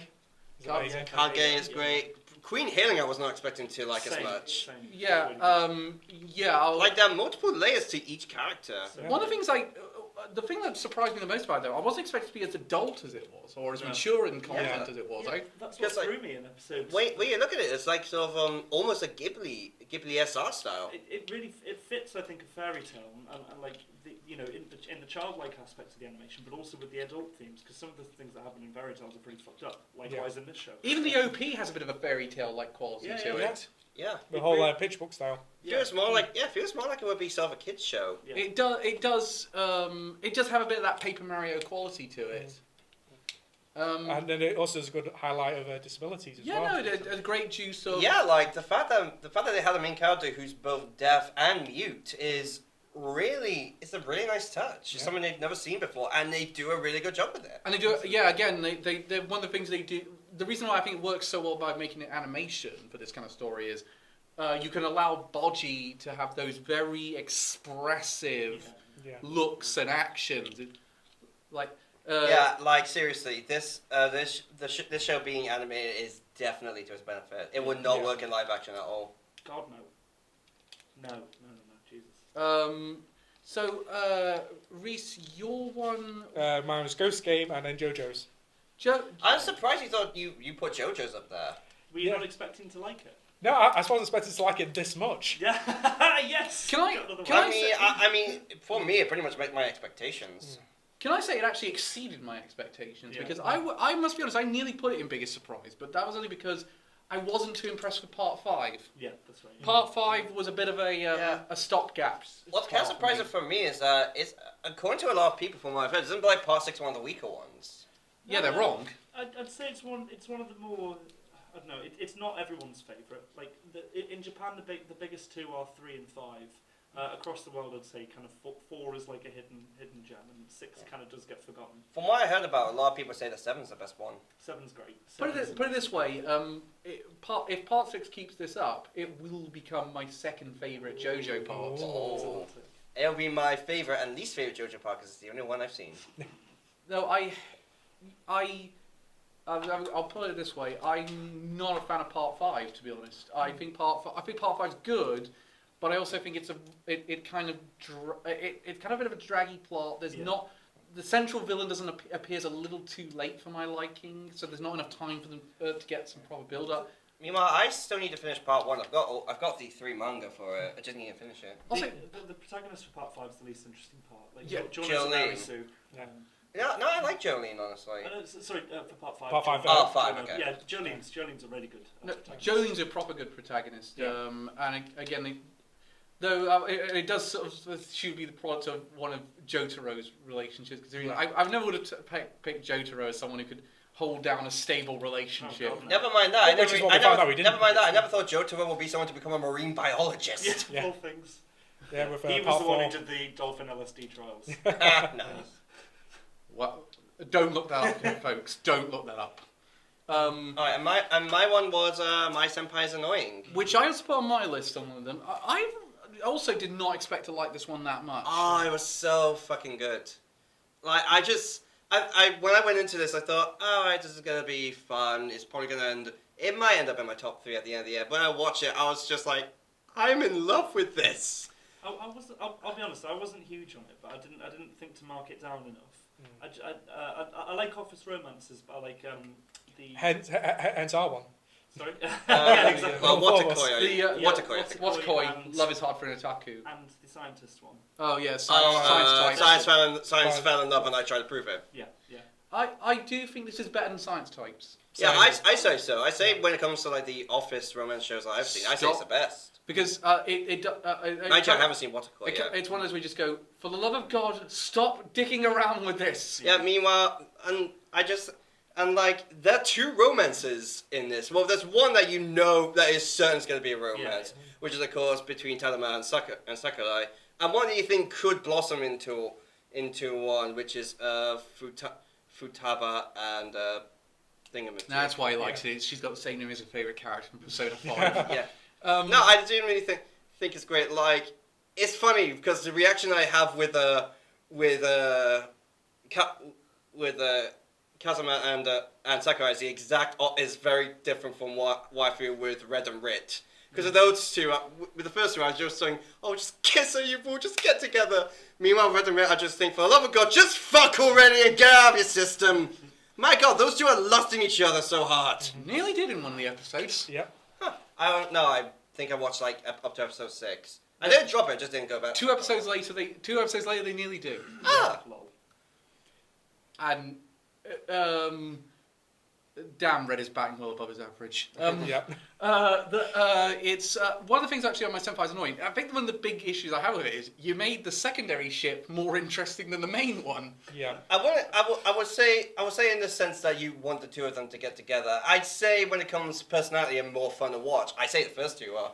One of the things I like, I've probably got my favourite joke in the entire series with Kazuma and Sakurai, because they have that scene where they go to the beach. Yeah. And Yeah, and he's looking at another woman's chest, And and she just goes, I have 2 as well, you know. he's like, yeah. I'd also, I love Kazuma's expressions. They do so much with so little with him. Yeah. So I think we got to that one sorted. So let's move on to animation, our opinion on animation quality, which everyone says we're wrong for. Someone's bound to. If we ever get comments or say we don't know anything about animation. Well, I think we have to preface it because we do lump in everything like character design, backgrounds, everything like that. It's not just Sakuga. Hello, YouTube comments. We want the dislike button back too. Right, so I'll get started with my honourable mentions. So I got Muv Love, alternative, Blue Periods, Platinum End, then Eden Zero, even though he could get points regardless, but my God, that second half's amazing. Next. They're just missing out Ghost Game. Ooh. Number 5. Tact, OP, Destiny. Yep. Okay. Then 4th, Komi Can't Communicate. That's such beautiful animation, yeah. 3rd, Arena, The Vampire Cosmonauts. Give me a second. Komi. I didn't put it on my list because I didn't like the space shots. Really? No, because it got on the list just with the ice skating scene alone. Oh yeah, That was beautiful. Then 2nd, Amame, is by the same team behind Nine Blue Dolphins. And you can so easily tell. Yes, you can. Yeah, the fact that we finally have like 2D mechs again and not 3D. Thank Yeah. you. And then first, I own JoJo's. Wow. Yeah, especially the baseball episodes. Yes. Yeah. Yeah. Yeah, who That thought was a one game of of catch would be so intense? That's Yeah. why I love JoJo. JoJo, it does have the basis of why not? Yeah, exactly. Elliot. Okay, number 5 is Miryuko-chan, because the ghosts in that were actually pretty terrifying, especially the later ones. My God. -2. Number 4 is My Senpai is Annoying. The animation on that was really damn good. Yeah, Number 3 was Ranking of Kings. good choice. Number 2 is Komi-chan. I've got a weird feeling I know where this is going. And number 1 is Tact Up Destiny. Oh, it Oh, wasn't wow. where I was going. What, where do you think it was going? I thought you were going to say JoJo. No, it's Tact Up Destiny. I fucking love the animation of that. The fight Yeah, scenes it's are great. so well done. Ren. So I've only got the 5, so I've got Komi-san, number 5. Good choice. Number 4, Tact.op.destiny. Tact.op.destiny. Number 3 is JoJo's. Oh. Number 2, I feel wrong doing this actually, considering we only got the 2 episodes of it, but Demon Slayer, because it is just consistently ace. I mean, it's you know something funny actually. Ufotable recently been getting a lot of hate, Really? So, saying that just from Mappa and Wit fans saying that it's overrated. Oh, piss. It's a- Which can I just say, fuck off? Have you seen Fate? yeah. That shit's beautiful. Exactly. Yeah. They're my favourite anime studio for a reason. For Especially Christ's we sake. played some Mapper in there working on Attack on Titan. Yeah. Those Titans look god awful. Next. And number 1 is Ranking of Kings. Ah, that does not surprise me honestly. And Risa's finally finished his. Hey, The punishment is over for now. the evil is defeated. Okay, so my best animation. I wanted to get Irina and Banished from the Heroes Party on there, but I couldn't fit them on the list. Well, just go all the fan service of Rit in Banish from a Heroes Party. That is aside from the point. Next up, we have. I did put Ranking of Kings on here at number 5. Number 4, Mute King. As if you put that above Ranking of Oh, Kings. dude! You'll like where this is going. I don't mind. Komi Can't Communicate after that. Yeah. I'm so surprised none of us picked that as number 1. That was so beautiful. That's good. Number 2 is JoJo. Yeah. And my number 1 is Demon Slayer. Yeah. Ah. Naturally. Look, it don't matter if we got 2 episodes. It's still fucking phenomenal. It's still amazing animation. Again, ufotable. Yeah, with me, I just would have felt bad. It's only 2 episodes compared to all the other shows that had like 10. That's why I didn't want to give it 3. Actually, another thing for hate. I looked on the manga writer for Demon Slayer's profile on MAL recently, and all it was shit, just saying, "Oh, the only reason your show's popular is because of ufotable," or "Oh, thanks for writing the worst Shonen Jump." What the hell is manga. wrong with people? And you just think, the artwork isn't that great, but the story's still good. And also, if it's that bad, how's it also the entirety American comic book industry? Yeah, Also, while in 1 year. Also, while we're on the subject, you know Bobby Kotick exists. Yeah. Go bother him. Yeah. CEO of Activision. Oh, right, okay, yeah. We will not get into that. Not today. No. Sorry, Jim Sterling fans. Can't do it. No, Well- not today. Come back in January. We'll have something for it then. Yeah. The weird one for me, the one that didn't surprise me too much was Ranking of Kings did very well. Yeah. Yeah. What made you put Muta King above it? I love this animation style. Fair enough. I The can't character fault design is that. phenomenal. It is ace. Character design in that is good. That's the one thing I will. Also, it's actually got pretty good CG animation. Yes. Those musical sequences For all- are fantastic. Yeah, even though during it, you have no idea what the fuck is happening. Yeah. Yeah. I do not give a shit. It is As fucking long as great. it's enjoyable. Sononewa. Just as it's Yeah, enjoyable and not offensive. Like after you two were saying Muta King was really good. I watched it, and afterwards I just had the clip of Krusty the Clown in my head. Just the hell is that? That is a great. I will say, to me, I would say it's not quite on a level, but it did remind me a lot of Gridman. Yeah. Well, it's the whole style of like the tokusatsu influence. Actually, speaking of Gridman, I don't know if you guys have heard it, but there's going to be a collab movie with Gridman and Dinozenon. Yeah, we'll talk about it on Twitter. Right. I will say That's why I said I didn't know if you. I will say also, Mugi and Ida-chan are the underrated ship of the season. Yeah, I agree. Even if it's incredibly unrequited. No, trust me, it gets for the first parts. Ice cream soda. I ordered a hamburger. Every time, you think she'd get it right, especially considering what we learn about her later down the line. Oh no, I didn't get that far. You'd think she'd get it right. Ladies and gentlemen, the only Muta King fans in the world. Seriously, everything I liked this season was all the 7 out of 10 stuff. What is wrong with the anime community? Well, on like my anime list, Amain was down like 6. Yeah, it's Amain really low. was not. I don't get it. I love Amain. Same. That show's great. That's I'm going to be honest. Like it, don't love it. Yeah. I'd say, No, I had a lot of fun with it. I didn't watch loads of it, but what I did really enjoy, well, when it kind of made me go, okay, actually this is really good, is that episode where the farmer, when they stay. yeah, that one was great world building. I thought that Yeah. was really phenomenally done. Yeah, because what I always say, it's very similar to OG Gundam meets Code Geass. Yeah. Oh right. It's pretty much just Gundam, just the name's different. Jojo, we talked so much about Demon Slayer's animation, so I don't Yeah. need to go into it again, and Elliot's already done a massive impassioned defense of it. Yeah, stop hating on it. It's a good manga. Yeah, So- because it was good season 1, it's still good now. Yeah. So, let's talk Jojo, because I Yeah. feel like Jojo's animation style is still the same, but it still looks great. It improves, I would say, on the manga illustration, because this is remembering when Araki was still kind of transitioning over to the thinner style of characters he had than part 1, 2, 3. Yeah.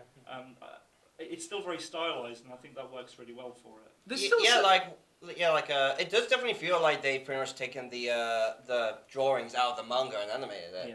They did a brilliant job designing. He did a brilliant job designing Jolene. Oh Yeah. yeah, of course. I mean, again, the stand designs are just great. Like the powers are great. Like the way they convey them in through animation is fantastic. I will say, if you're watching it in dub, it's Yeah. called White Snake, not Pale Snake. Yeah, like that's the only thing about Netflix's subtitles. They don't have an option for like if you're watching Japanese, it's only subtitles for the English dub, Yeah. which is annoying when they were saying white snake, which you think that's a reference to the band. Yeah. No, they do it in Crunchyroll as well with Yeah. part 5. It's getting on copyright. What do they change Foo Fighters to? FF. Oh yeah, she gets called that in the manga. Come on, they're music references. No, it's weird because the weird one is when they did When they did the villain stand in Part 5 is called King Crimson. But they call it Emperor Crimson. Like, how does that get around it? Why? You guys are going to be, if you think that the name censorship for bands and artists is like, the extent of it goes, you just wait until it gets to the end of this part. Oh. It gets so much worse. Oh no. Also, it's one of those where you say, place your bets, who's going to live and who's going to die. Because we learned from the last part, Araki is not sure, is done with the whole everyone gets to live thing. Well, yeah, because in Part 4 it actually has the lowest Death count. character death. Yeah, there's Really? one character. No, sorry, two. Well, I mean, they've already killed Jotaro. Spoiler. Sort of. Hey, it's like in the first 4 episodes. 5. But more to the point, that's and I was kind of wondering by the end of this, how are they going to keep Jolene in the prison at this point? And I was like, okay, that's how. Also, I remembered when I forgot when I was reading the manga, but they borrowed two. Have any of you guys seen the film Magnolia? No. No. Yes. You've seen it. Do you remember? So you know that guy who tries to kill himself in order to kill Jolene? Oh yeah. By the way, you've made the mistake of thinking Oh, he actually likes Magnolia. Oh, okay. I honestly, when he just goes immediately to suicide is bad that I laughed.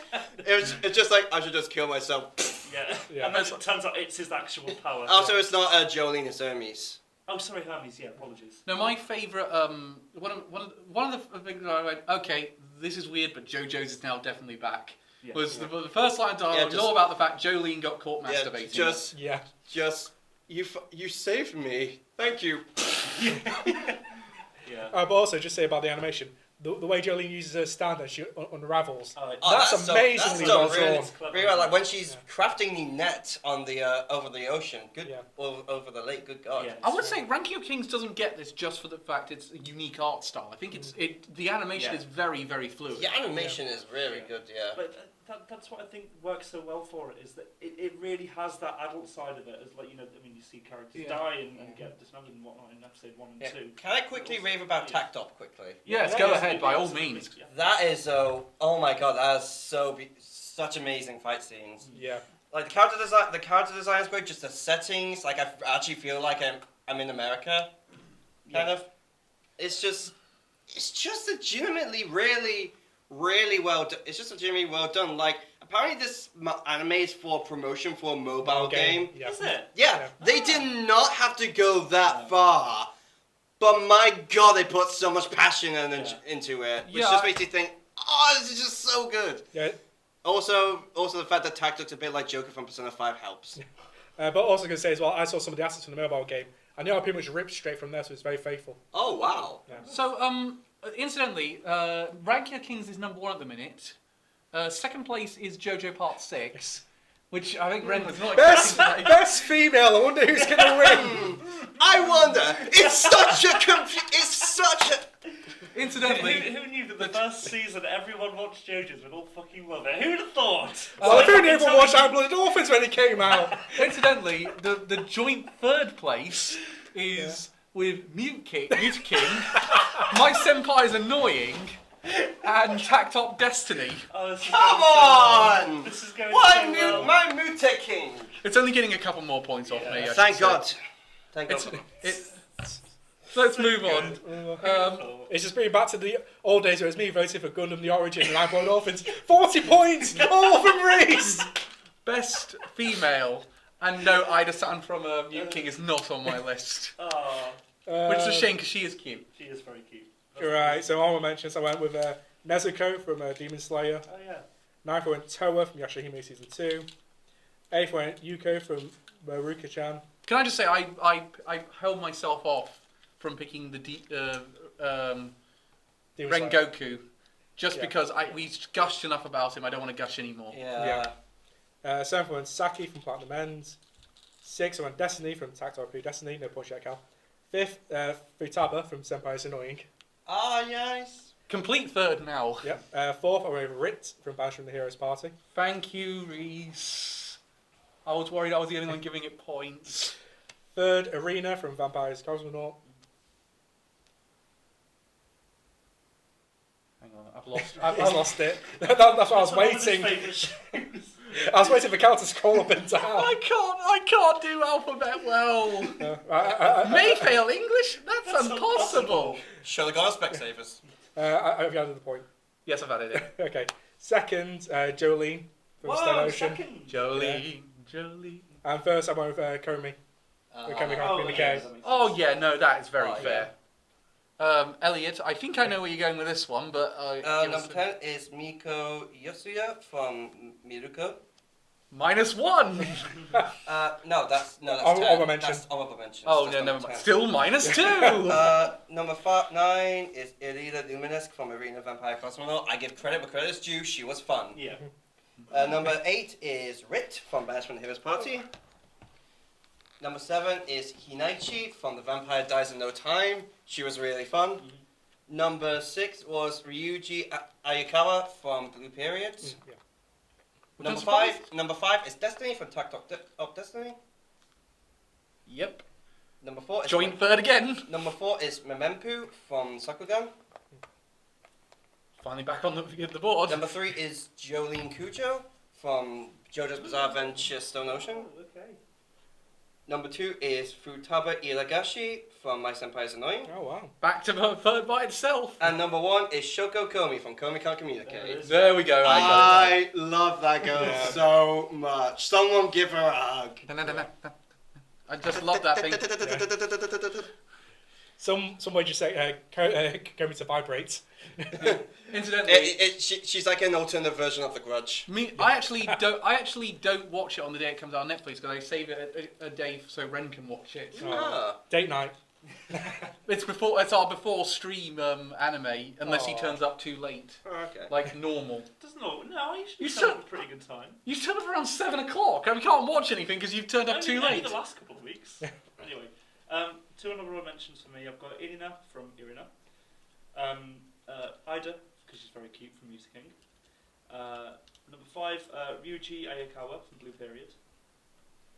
How is it you're giving more points to it than Elliot is? I like Blue Period, it's a good show. Yeah, Blue Period's good. Yeah, I like it. Number 4, Queen Hilling from Ranking of Kings. Oh, wow.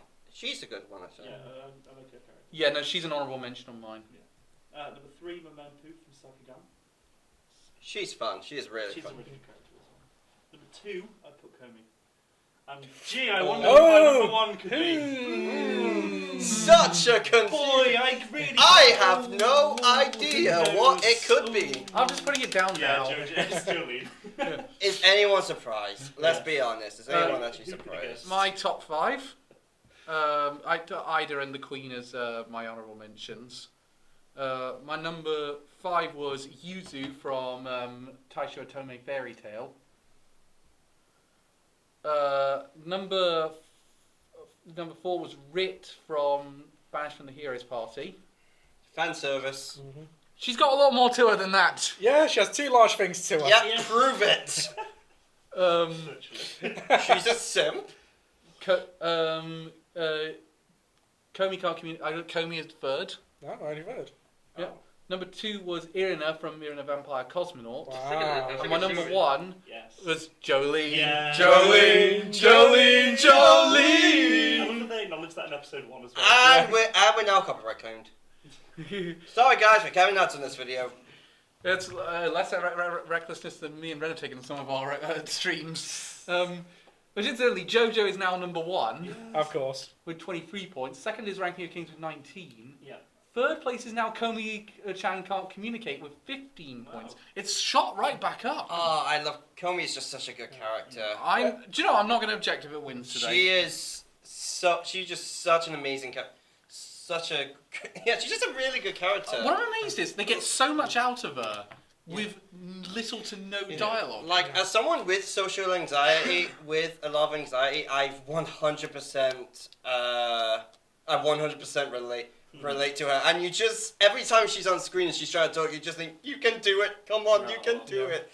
Like, all her cute moments as well, like her playing with the phone. When she first got it, it's so Incidentally, on Anime Trends, she is consistently topping the ship theme charts. That does not surprise me. Yeah, but I was also really impressed with that first episode where she feels like the full chalkboard having a first conversation. And the whole music swells. When I read that in the manga, I thought that was an amazing moment. Watching it in animation, I legitimately teared up. I was just like, they did that so well. Yeah. We can't ignore the elephant in the room. Jolene topped the board because she's a badass. She fucking is. Yep, and she's definitely her father's daughter. Yeah. Although she's a lot more communicative than her father. Yes. Yeah. And it doesn't resort to punching things. I mean, for the first female JoJo protagonist as well. Yeah. She's really good. She's really fun. Do you know what I will say about Part 6? Because it does to me feel like the textbook example of how you make that transition, because you've received complaint there's not enough female representation in your show. Yeah. It's a very organic movement, and it doesn't feel like this was made to fill a quota. It feels like this is a story Araki wanted to tell, and he's going to tell it. Yeah, because it's not inclusion for the sake of inclusion. That's what it's a very well-written story. It's like, and you think with the Stan's powers, you're just saying, my God, how does Araki come up with this stuff? Yeah. It is. No, I'm going to disagree on that one. I think if you're on that many drugs, you would never come up with something as clever clever and coherent as JoJo. Maybe he comes up with the idea on drugs and then thinks about it more afterwards. Yeah. Also, a quick question: is this the first JoJo's part that's set in one central location, being the prison? Because I'm trying to think all the other parts, they sort of like go to other locations, don't they? Part 4 is set in one town. Yeah, I guess. But I think he means like in more like just one. Place, like. Well, I mean, later, I will say, parts of it do take place outside of the prison. I would say it's the most centrally located. I imagine we were seeing more from the Speedwagon Foundation in this one. I'm not going to spoil anything. I will say, about time the Speedwagon Foundation actually became a part in this. What the fuck were they doing in Part 5? Yeah. The stands going all over Italy, and clearly the place is getting fucked up, and Jotaro only sends the short guy from Part 4 to deal with it. Yeah. He's only in it for like an episode. I know, that's what I'm like. Why? You have so few connections to the rest of JoJo. Do something here. Even Dio's picture is only shown like once. Yeah. In the whole thing. Incidentally, by the way, not giving too much away, but that flashback, my God. Oh yeah. You get so much about it as well. Incidentally, I did watch apparently that scene was meant to take place in the daytime in the manga. Was it? Actually, here's a question: how after the 12 episodes, how far in the manga are we currently? About a third, I think. Yeah, it should be about a little under a third, I think. Yeah. Oh, so we still got another good while. In terms of acts of the show, I'd say. JoJo's are usually divided into 3 acts. Yeah. So we've done with the first act, I'm guessing. Yeah, so we're moving into Act 2 after this, and then we'll have Act 3. Yeah. Jolene is at the very least getting an idea on who Whitesnake is now. Yes, they chose a very good place to end. I think they really displayed Jolene's willingness to kind of trust and give the benefit of the doubt when she met Poochie for the first time.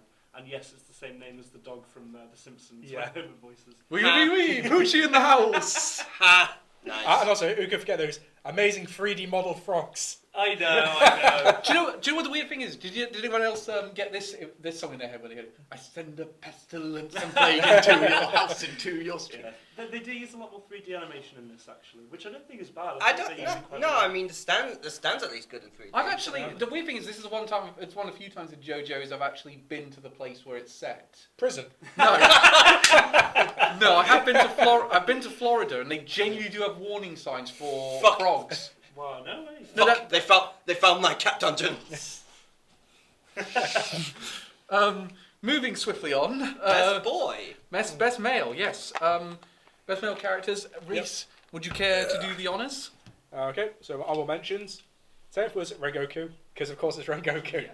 He always says honorable mention. 9th I went with Shin from 86 Season 2. 8th I went with Tact from Tact OP Destiny.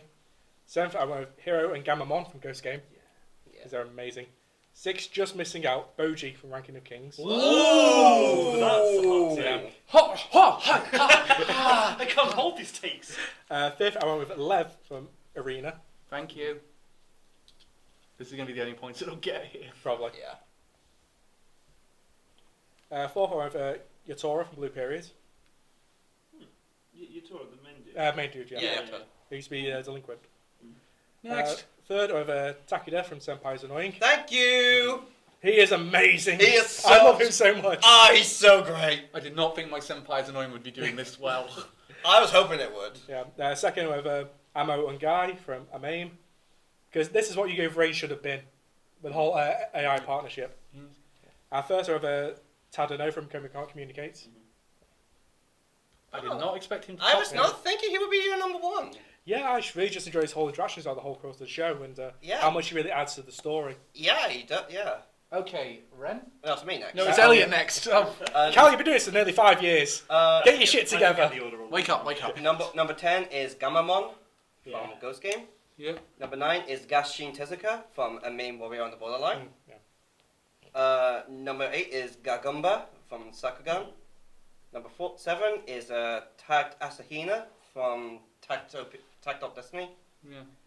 Once I'm so good is not in the top 5, Hito Tadano from Comic-Con Communicate. Oh.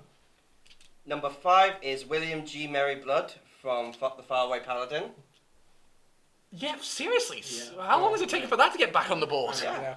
Yeah. Number 4 is Harumi Takada from My Senpai's Annoying. Yeah. Number 3 is Yatora Yaguchi from Blue Period. Number 2 is John from The Vampire Dies in No Time. Yeah. How could you not John. put...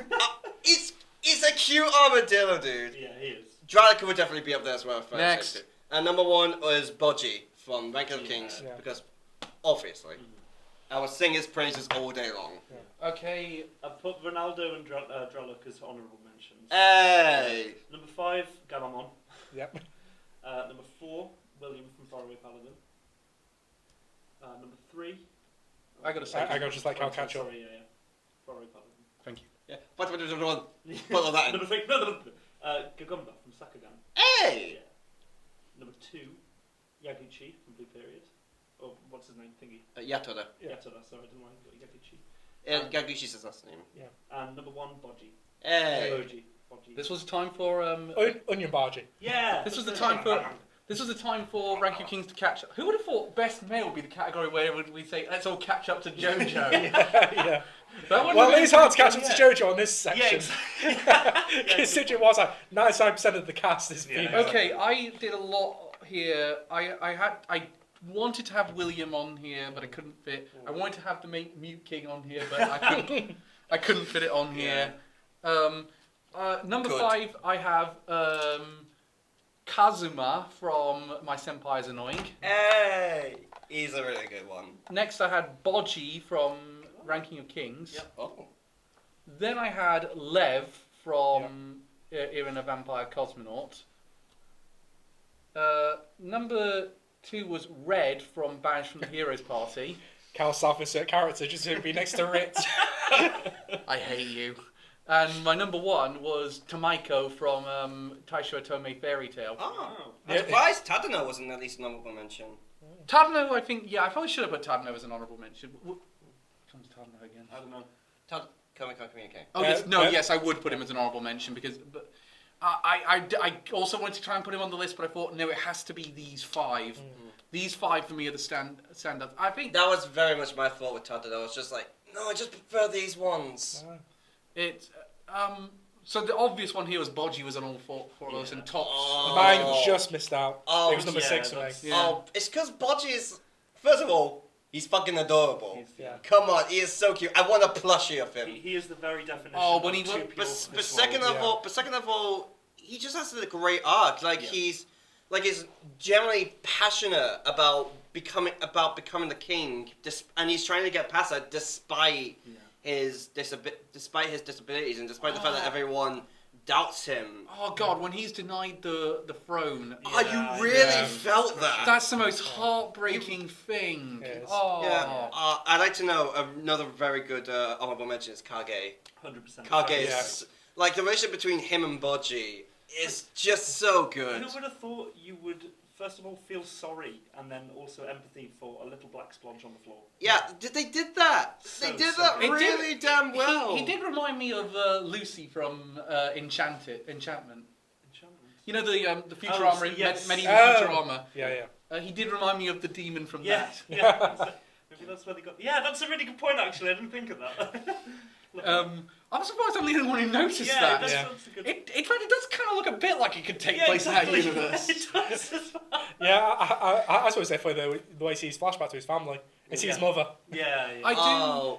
Oh, They actually showed the clip of the Queen presenting his brother and with her on his hand, on the king's hand, and it cuts that John Tron thing of, I have numerous questions. Yeah. Do we know how long that show's going to be yet? I think it's 23 episodes. 23. Oh, so Yeah, they're going for a very And long the, time. And I think the manga's still ongoing, Right. so Wow. we could potentially get a second season. I mean, which is one of the reasons why I'm a bit worried if it wins. It's going to be another Jujutsu Kaisen situation of it getting nominated. The thing is, Jujutsu Kaisen was still really good. No, it absolutely deserved that nomination. Yeah. I'm not denying that, but it was a bit weird that we couldn't see the entire thing before we made our decision. Yeah, and also good news, its first CD's back on Spotify and Apple Music now. Yeah. Hell yeah. Jujutsu Kaisen. Anyway, speaking of which, because people got a sense of perspective about that whole thing. Mm-hmm. Seriously, when I say, "Oh, what's he been done for?" Has it been something really serious? It's like, "Oh, he's done a bit of tax dodging." I'm like, what? Wait, who's this? Sorry. The drummer for from Ali. I was like, what? He's done a bit of tax dodging, and that's a compliment to take all their music off streaming services. Seriously, I'm not. Heard from Metallica. Like for Christ's sakes, Gloryhammer was accused of less, and their stuff is still up. Yeah, but the problem also is it was all about Japan and he defrauded old people, Oh, which seems like a big taboo. No. Because like 30% of the population. Also, of people. yeah, but I also thought I'm not going to say that one because I will get so rattled in the comments. You say that like Oh, like, fine. people watch Michael it. Jackson is still up there. There, I said it. I mean, yeah. No, I think he's still down there. Burning. Oh, now Reese is getting all the hate. Oh yeah. Thanks for that. I don't man. care. I'll take that. I fell in. Do you know the what? Burning ring of fire. For the record, I'm not being paranoid about this one. Last time I wrote a tweet about Michael Jackson, He came back and haunted you. no, someone Every time at night you just hear. someone Jamona. Someone tracked it back to the Axia website and wrote a comment saying leave him alone, he's dead. Yeah, so is Hitler. You still shit on him. Yeah. I mean, obviously not as comparable, though both did awful shit. Yeah. I just want to say we'd call it Godwin's law for a reason. Anyway, let's actually talk about more boys. Let's Let's talk about more boys. Oh, Tadano. Michael Jackson. Reese Tadano. Yes, I thought he was just a great addition to the cast, and without him, we wouldn't have a main plot. incidentally. I mean, pretty much, yeah. It doesn't feel like he's sort of an extent. It doesn't feel like he's just sort of there as an observant character. He's not, or as a passive character. He actually has a very integral part to Komi and her Recovery. arc. Yeah. By the way, I only have myself to blame for where this went. I do think he has a good arc. I will say, although, what is that thing in his hair? No one knows. I don't know. Especially because in the flashback, it moves around if you look at the different angles. So it's like, is it sentient? I have many questions. I have more questions about that than I do about how the king fucked his second wife. I'll be honest. I just consider it part of the art style. Yeah, because people comparing it to Goku's hair from Dragon Ball, and that no matter where you look at it, it's the same angle. Or Jotaro's hat hair. Yes. from Heart Rate. Or any part. And anyway, yours was what was it again, Cal? Tamaiko from Taisho Otome Fairy Tale. You were the only one who actually watched that. Yeah. Yeah, are all the points from it from you? Yes. Yeah, I thought so, yeah. I'm sorry. Oh, geez, a Gundam situation all over again. I fucking loved that show. I did not see it. He has. I like his whole thing of having to essentially recover from being a pessimist, and the whole fact of he's basically, his father says, it would have been better off if you died. That he does essentially say to him, "I'm gonna basically we're all gonna act like you're dead." So Because essentially, it's the same. Is it a similar situation as Ryuji's in? kind of, yeah. And he basically says, "Look, I'll buy you a bride. Shut the fuck up and pretend to be dead." It reminds me of Duke of Death's premise. I was just going to mention that, yeah. actually. It is. I would say though, it's. Though in Duke of Death, and it doesn't mean defending this kind of behavior. In Duke of Death, they did have a legitimate reason as to why they would sort of avoid him. Because if he touched them, they would literally die. In the case of Tamaiko, it's just because he survived the car crash that killed his mother, and he lost use of his I think it was his right hand he loses use of. So he can move his arm, but he can't move his hand. So He's absolutely... Don't make masturbation jokes. Yeah, that's basically like Milai from Platinum End. His family ended up dying. The difference is because his uncle and aunt were dicks. Yeah. Putting it lightly. But the fact of the matter is, he has to. He just says the world is rotten, and it's he has to sort of like learn to examine his place in the world, and obviously it's through his relationship with Yuzu, who are adorable together. But the reason I spoil, but I don't think they're quite on the same level as something like a NASA and. This is your anime of last year, and you've forgotten it, and you've Tsukasa, yeah. And you've forgotten her name. No, it's not Nasa and Tsukasa, or it's not Kyo and oh God, Kyo and Toru. Snap out of it, Carl. Come on. Oh God, Two of your favourite things of the last 2 years, and you've forgotten them. Fucking In hell. Carl's defence, we do watch a lot of stuff on this show. and also, I It's have, so easy to get and also, more I than haven't eaten. I mean, we do, but we still remember names of characters from shows. In my defence, I haven't eaten today, so I'm probably in a. Neither have I, but you don't see me like that. So- There you go. There's so many snacks here, guys. Have them. The only thing I've had is advent calendar chocolate. I put porridge. I I've had nothing. had a couple of mini mince pies. That's it. So you have eaten something today? Yeah, but You lie! But- Sir, you go to the horny corner and you think about what you did. I'll be there in a minute, baby. That's the first time you've actually done one that's funny of one of those. Let's move. What was Talking it? about ships? Lev turned up on a couple of our lists. Yeah, I was really impressed with Lev and his whole He development. did not. Yeah. Yeah, I will admit, Lev was one of the few things I actually kind of liked in the arena. Yeah, I thought it was so sad he was just being set up as a straw man by the government. But I do like the fact that one of the reasons he was chosen by the people who actually do see his potential is the fact that when the dog came back from space dead, he was the only one that saluted it. Yeah, because he was the only one to show compassion. Gagumba and Memempu showed up on a couple of our lists. Yeah, I was still going over those names. Memempu was over mine. Yeah, was on mine. Gulgumba was on yours. I picked Their relationship with their dynamic was really good. That's the most enjoyable part of the show, I think, is their relationship. Yeah, and it's the reason why I still praise Sakugan. Yeah. I will admit it's not even an honorable mention for me, but I still really enjoy the show. And of course, Digimon Ghost Game was on quite a few. I'm Oh, sorry I that didn't. It's okay. I think we was it just me and Reese that picked up Gambam on? I put Yeah, Gagumba. Brent as well. It was an honorable mention for me. Spoiler alert, Elliot. I didn't. Blue Period and Tactop Destiny don't get any points off Yeah, me. but where does... That's fine. Honestly, Blue Period doesn't get any more points from me, which is a shame because I really like that show. Same.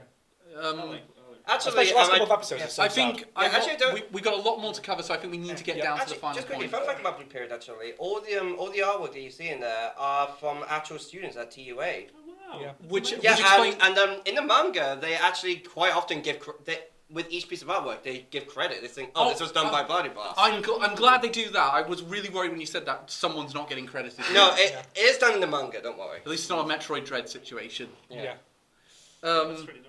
Let's finally get down to it. And can I just say, my top 3 in this one, decided this morning, they could have gone... Sequels. Oh, sequels. original. Yeah, sequels first. Sequels. Well, I only have 2 then. I've got 5. I have 3. Wait, where are we counting Ghost Game? Sequel. Sequel. Yeah. Oh, sequel? Oh, well, I didn't include the sequel. No, it's an original. I thought it was a sequel. No, it's an original. It's based on an established franchise, but it's not a sequel. That's to Okay, something. now I have 2. I've got 2 for best sequel.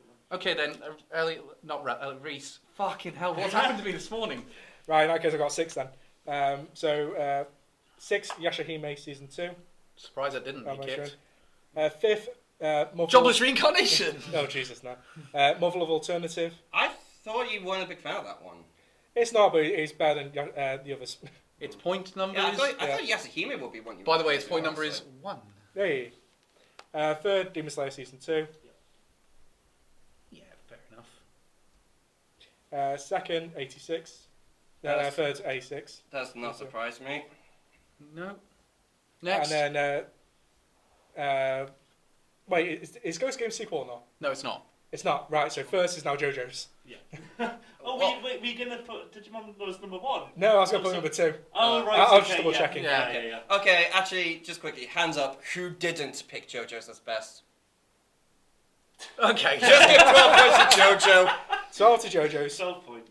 And just It's on for 23, reference, so my 35. second one, my number 2 was Cardfight Vanguard Overdress Season 2. What was your second place, Ray? Sorry, my second place, Demon Slayer. Demon Slayer. I only watched one episode of Love Love. I hadn't seen anything. It was- Love Love sounds like a euphemism. Love Love sounds like a really raunchy dating sim. It sounds like a Well, lesbian. it's based on a romance visual novel. Ah, Yeah. I was, ah, No, okay. no. Here's the weird thing. Apparently, this is like I think the fifth in a series of manga, but this is the only one that's got an anime adaptation. Oh, what? Well, technically not. So the original visual novel was in 2 parts. Right. So first one was like typical high school romance, like our stuff. Yeah. The second was the follow-up. high school. Oh, okay, Cal. It's okay. It was 80 years ago. I'm 31. They would because of our age, they would Yeah. cast us in high school Yes. shows. I mean, you say that, but let's be honest. I'm 24. It'd be weird for me to go into college. Well, just look at Power Rangers. Most of them are nearly 30, playing teenagers. It's morphin' time. But yeah, so the second part, which is actually what we see in Love Love, the second episode, where it's a flash future where humanity bugs off to space. Right. So that was adaptation. And then after we've got another visual novel, which is alternative, which is what this anime is based on. Okay. Right. So can we? I'm it's- so confused. So it does count as a sequel because it's also a sequel to another anime, Everyone's- which is Love Love Alternative Total Eclipse. Enough. You put a lot of thought into that. Well, I needed to spell it out to make sure everyone knows it's a sequel. This is more confusing than the Fate timeline. Let's move Some on. parts, yes. Jojo. Let's talk Jojo. Fuck's It's sake. just so good. It's Yeah. just so It is great. That's like I am so happy. I'm so happy I watched this. It's my first JoJo's, and by God, it was a great introduction. I think they definitely played a blinder by actually releasing it all at once. Because had they not, we would have only had about 3 or 4 episodes. Yeah. I kind of wish, though, they did release all 39 episodes in one Yeah, go. that's the difficulty. Or would that have been too much to release all in one go? I would have watched the whole thing in one go. I was Same, yeah, addicted I to it. Well, of course we would, but would the average viewer do that? I mean, Netflix viewer, arguably, yeah. I think so. Honestly, I feel like I probably would have just watched up to episode 12. I'm not as good with binging anime as I used to be. No. Um, Your old age. Oh, I'm only- just like Cal. You're young. You're older than I am. I'm the youngest one here. We're all ancient. Moving on. Some more ancient than others. I mean, for Christ's sakes, I'm the only one here who's younger than Scott the Was. Let's be honest, though. Demon Slayer if Demon Slayer had actually started the Entertainment District arc, Yeah. it could have been a close contest. It Yeah. could have been. I don't know why they decided to readapt the Mugen Train arc. really- It's not as if the Mugen Train arc wasn't Successful. very successful and very accessible by that point. Yeah, it's basically what Dragon Ball Super did because they adopted the 2 Super films Yeah, to start with. Like, apparently it was like to add extra Scenes. extra scenes. Like Did they? like in the quick question in Mugen Train did this Mugen Train did it end with did it show Tanjiro seeing Rengoku's brother? I can't remember.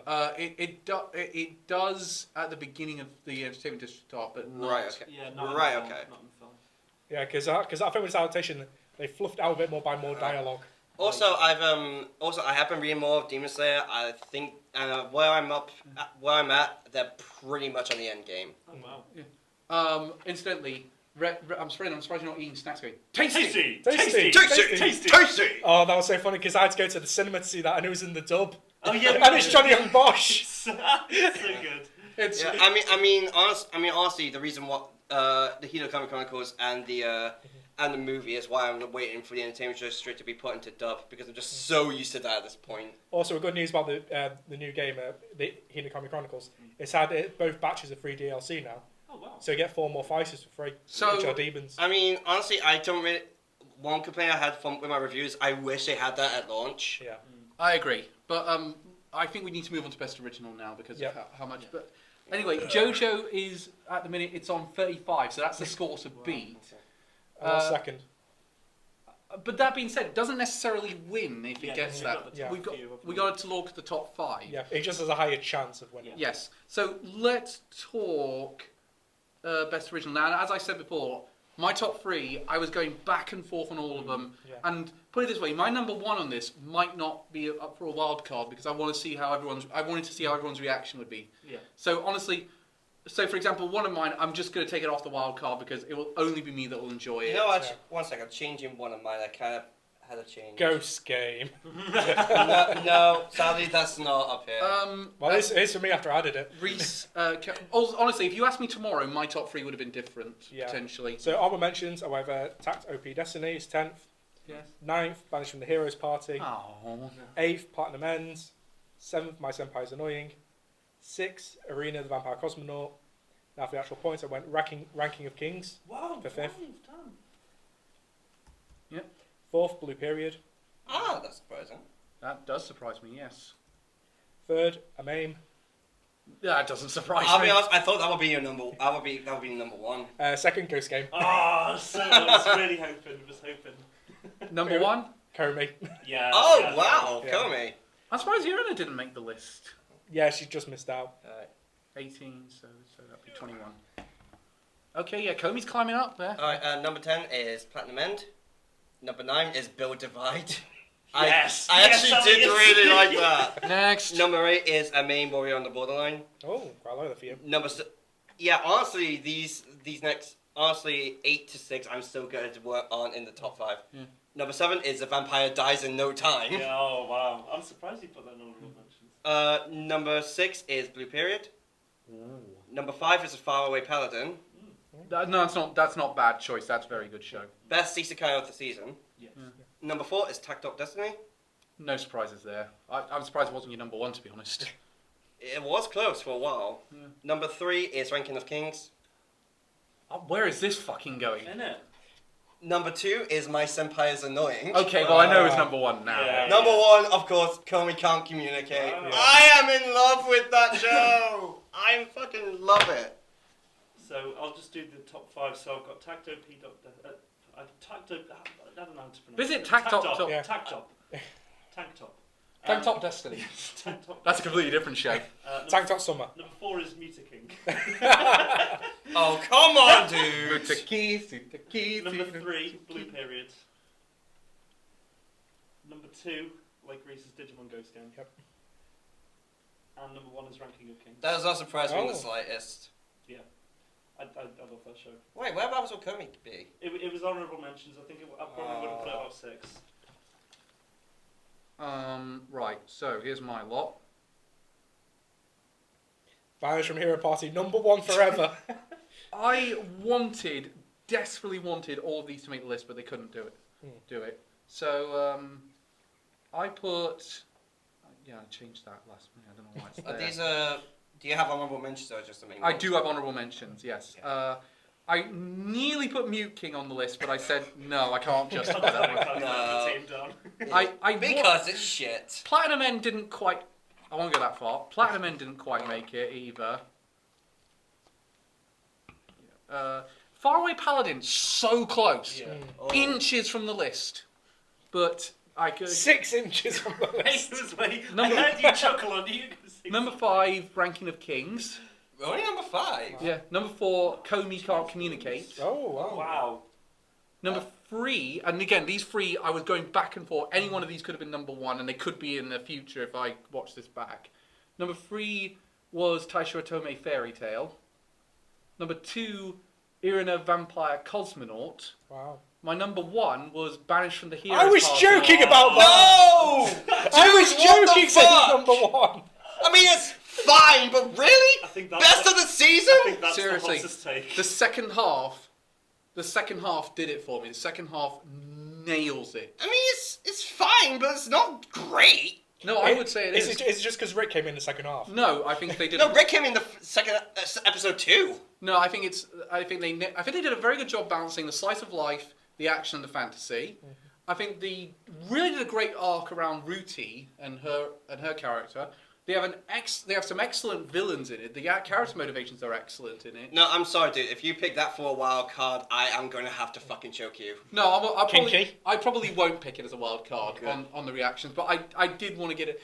Honestly, I really thought I couldn't justify it. The reason I'm picking it is I need to see the ending of of 2 and 3, of Irina and of Taisho Otome Fairy Tale. I couldn't pick either of those ones because I really need to see the ending of those. Yeah. It's the same reason I didn't pick Fenner, even though in retrospect I now probably What, would have. really? Better than Komi? Better than Ranking of Kings? Hell, I say pick Blue Period over that.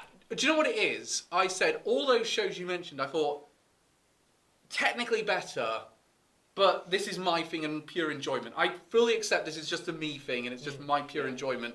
I will not. So I will not try to claim on technical levels, but I'm sorry, Calvin, but to me, this is worse than me picking The Day I Became God as best honorable mentions. Or As best wild card. Mind you, at the time, we did not know how bad it was going to get. Reese, can you back me up on this one? That is not as bad as that. No, it's not as bad as that. No, because I hear Cal's point, because I think the point of us having 4 judges is that we are all personally biased towards certain things. It balances us out. Yeah. Like, you criticising the choice is fair enough. But, like, you know, likewise, I mean, I would have thought Ranking of Kings... Incidentally, it's not winning today, so that... Obviously not. No. I mean, but as well, bearing in mind I gave 3 points to Build... Divide. Build Divide. I mean, dude, I gave points to Build Divide. That was good. So, Build Divide is a good show. Shut up. out of my other 2, which one... the other 2 from this season, which one would you be... Because I want to get my head around for the wild card. Which one would you... of all 3 of you, which one would you guys be less... worried about if I picked it? Taisho Tomi Fairy Tale or Irina Vampire Cosmonaut? Well, I didn't see Fairy Tale because I dropped onto like 1 episode, so I'd have to go back and watch it more to see I the wouldn't. full opinion. I would say, firstly, I would say neither because I haven't seen Fairy Tale and I do not like Irina. I've seen a few episodes of both. I wouldn't match them up against things that have already won, necessarily. Ooh, right. That makes me rethink my options now. Well, let's get through this and then... but let's get... Ranking of Kings did quite well here. Yeah. Well, no, I'm the only person who gave it 3. I'm very surprised by that. I mean, I love... what can I say? I love Comey. Comey was just so consistent here. Comey Can't Communicate is fucking amazing. Do you know, I nearly didn't put it on the list. Really? Whoa. I nearly did, but then I looked at it and I said, no, I do not have the heart to not put this in the top 5. The list just looks so wrong without it. It's such an enjoyable show. It's got probably some of the better main characters in recent memory. I also think they did a very good job. We didn't mention this, but I think they did a very good job creating a brilliant non-binary character. Yeah. But that's mostly because you have no idea what gender they are. And they refuse to say, rightfully so. That's their business and theirs alone. Yeah, I just find it funny in like the swim, like when they were going to the swimming park. Like they were going to go into the women's changing room, and Tyler just went, "Where do you think you're going?" Yeah. Which is funny because now we've had 2 non-binary characters this season. Because we also have Yuka from Blue Period. Oh yeah. Yes, Fair play. Ryuji, you mean? Yeah, but her nickname was Yuka. Oh yeah. Oh right. Okay. Yeah, My favourite ever, but very and well done. Ryuji had a really good arc as well. So but both of you picked Comey Can't Communicate. Yeah, I saw it just absolutely stellar. I fell in love with that show. Especially the writing, it was so humorous. Yeah. Like Ali was saying before about the pool episode, but like when Comey falls over and all the legions of simps get out the construction equipment. Just starts filing down the spot. Okay, I wondered why Comey was so simped over in the school, because I thought, no, in real life, no, this would never be the situation. But at the same time, it's the way everyone's drawn. Everyone's drawn kind of differently. She's drawn really well. But then I realised, oh no, they represent us. We all fall in love with her, so they represent our take on the character. Yeah. That's a nice way of thinking about it. Yeah, isn't it?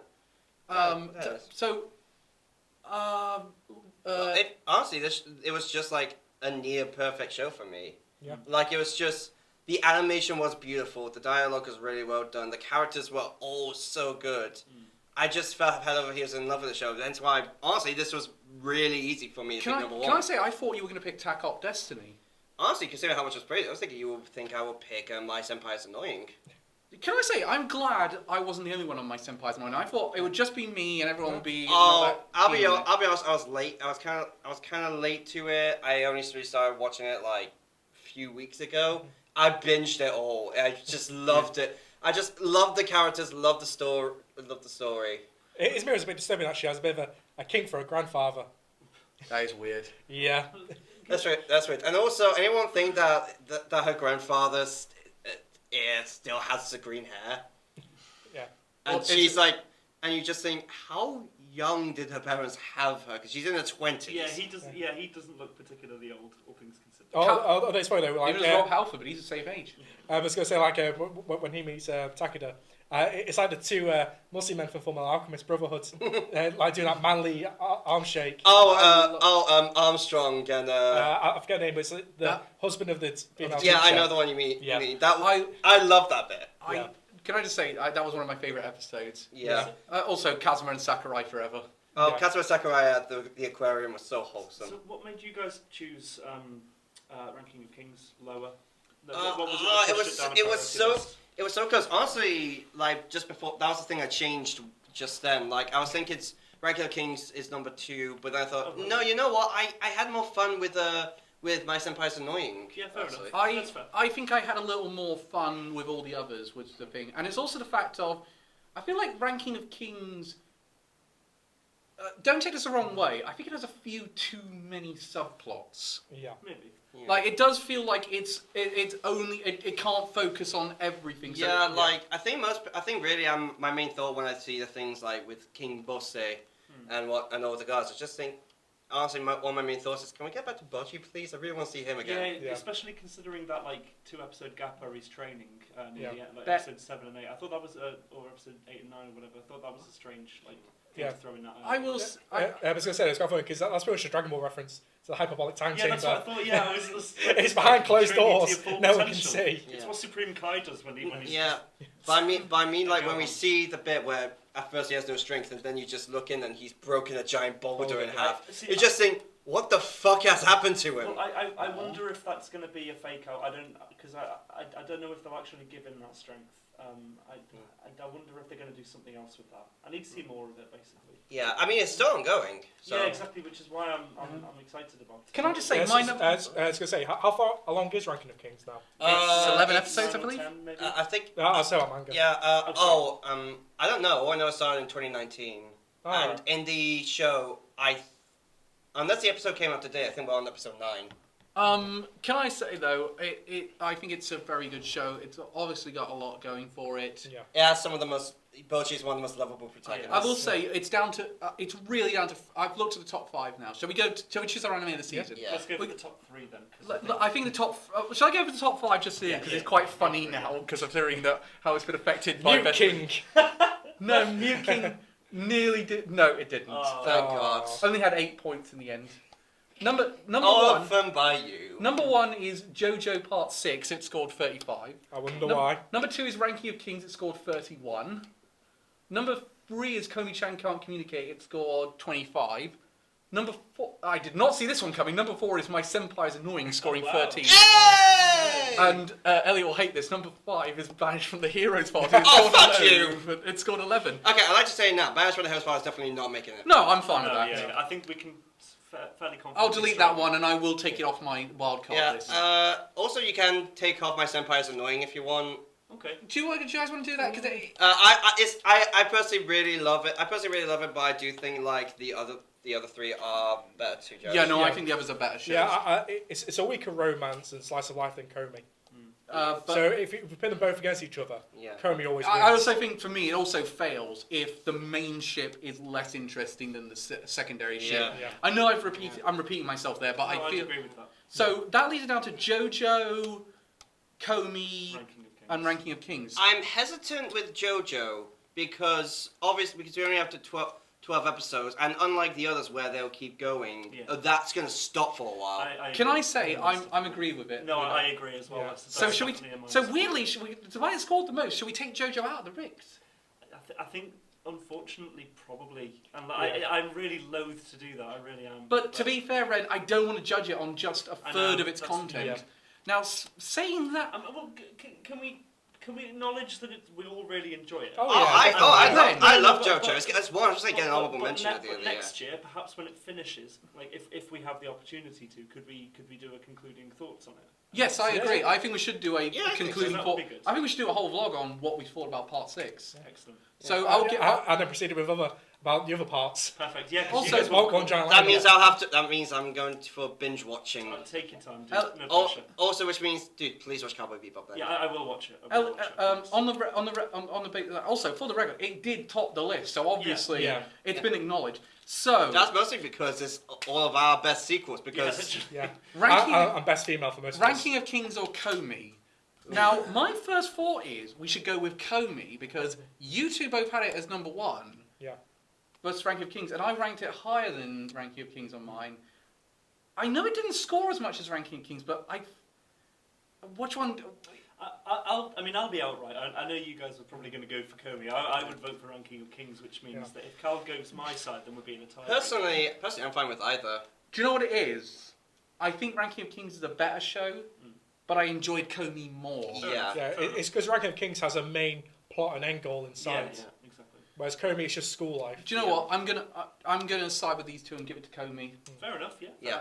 So as long as you're okay with that, man. Yeah, I'm quite happy with that. Yeah. So the Anime Amigos Anime of the Season Fall 2021 is Comey. I didn't think it was going to be this today, but it turns out it is. Comey-chan can't communicate. Everybody, clap your hands. So Somehow Netflix got something right. I know. So Well, they got JoJo's right as well. They got Violet Evergarden. So I'm going to put it down the list. It's now here. So the top 4, the 4 nominees we have for Anime of the Year so far are So I'm a Spider, So What? Yes. Fruits Basket, the final season. Oh yeah. Miss Kobayashi's Dragon Maid S. Yeah. Oh yeah. And Komi-chan can't communicate. One of these things is not like the others. One of these things just doesn't belong. So, Reese... no, I'm so used to Reese winning. So Reese, it's me and Calvin who has the 2 wildcards. now, you beat me in the Dungeon. You beat me in the holdover game, so you get to pick the order. We'll go Calvin, me, Reese, Ren, Calvin, me. Right. Okay. I really hoped you hadn't picked me first. Now, okay. Right. I have it down to 3 choices. Banished from the heroes party. No, I'm Banish that from the wildcard suggestions. I'm deleting that from my selection at the minute. Thank you. I'm also going to delete Irina Vampire Cosmonaut. Thank you. So that leaves me with 4 options now. Right. I'm really down. You know, this is going to be a weird choice, but it's stuck with me most of the year, and I think it deserves to be in here. I'm nominating Horimiya for Anime of this year. Oh.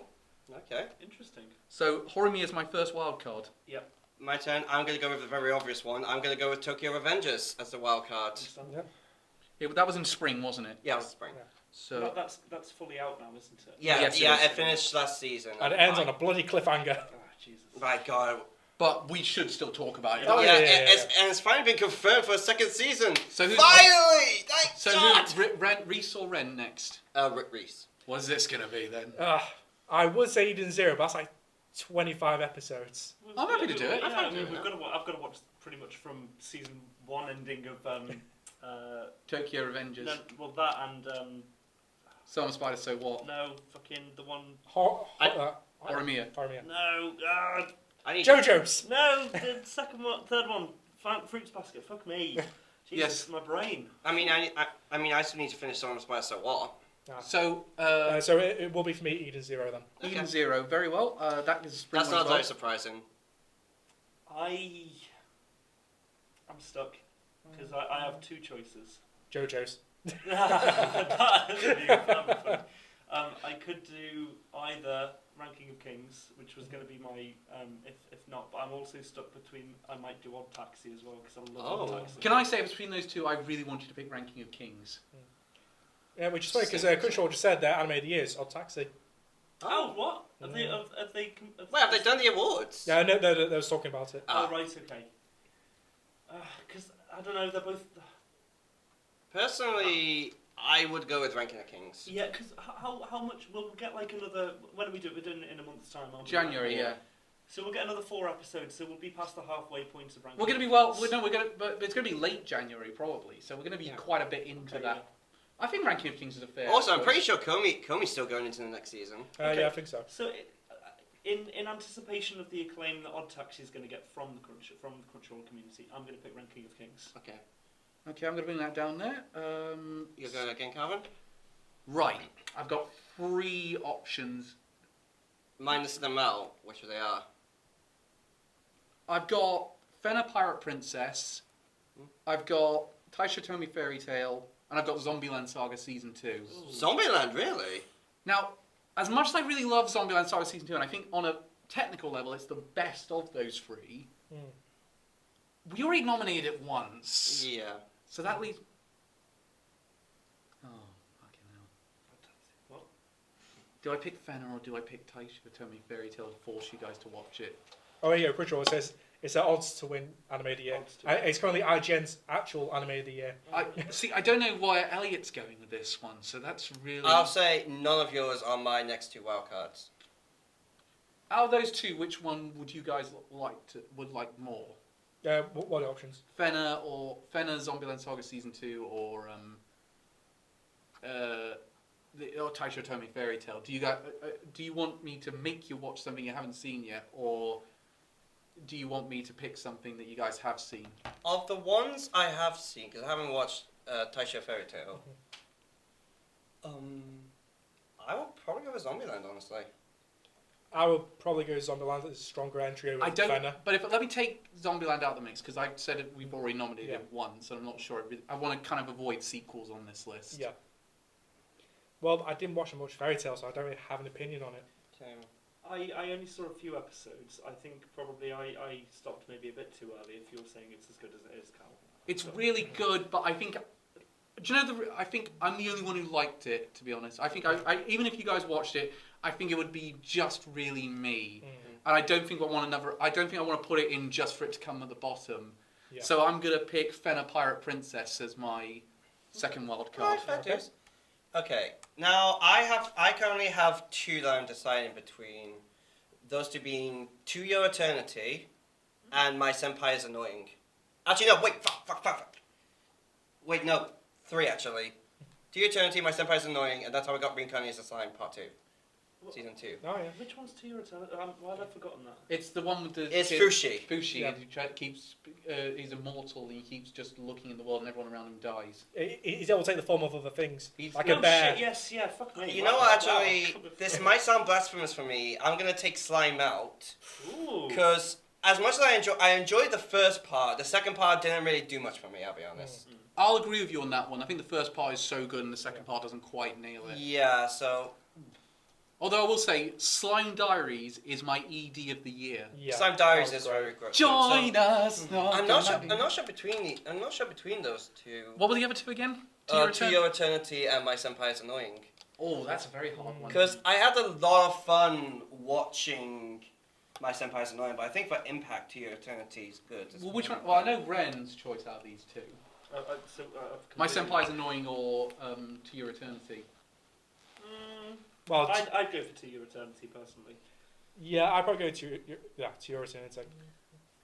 I think I've got to agree with him on that one. Again, Yeah, you know what? I'm going with To Your Eternity because My Senpai is Annoying was a very, very fun show and a very good romance.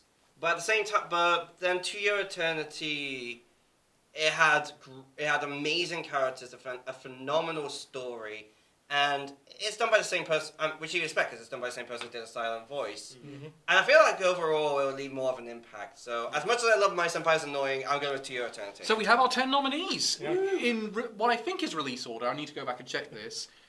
We have Summer Spider So What, Horimiya, To Your Eternity, Fruits Basket The Final Season, Tokyo Revengers, Eden Zero, Miss Kobayashi's Dragon Maid S, Fenner Pirate Princess, Komi-chan Can't Communicate, and Ranking of Kings.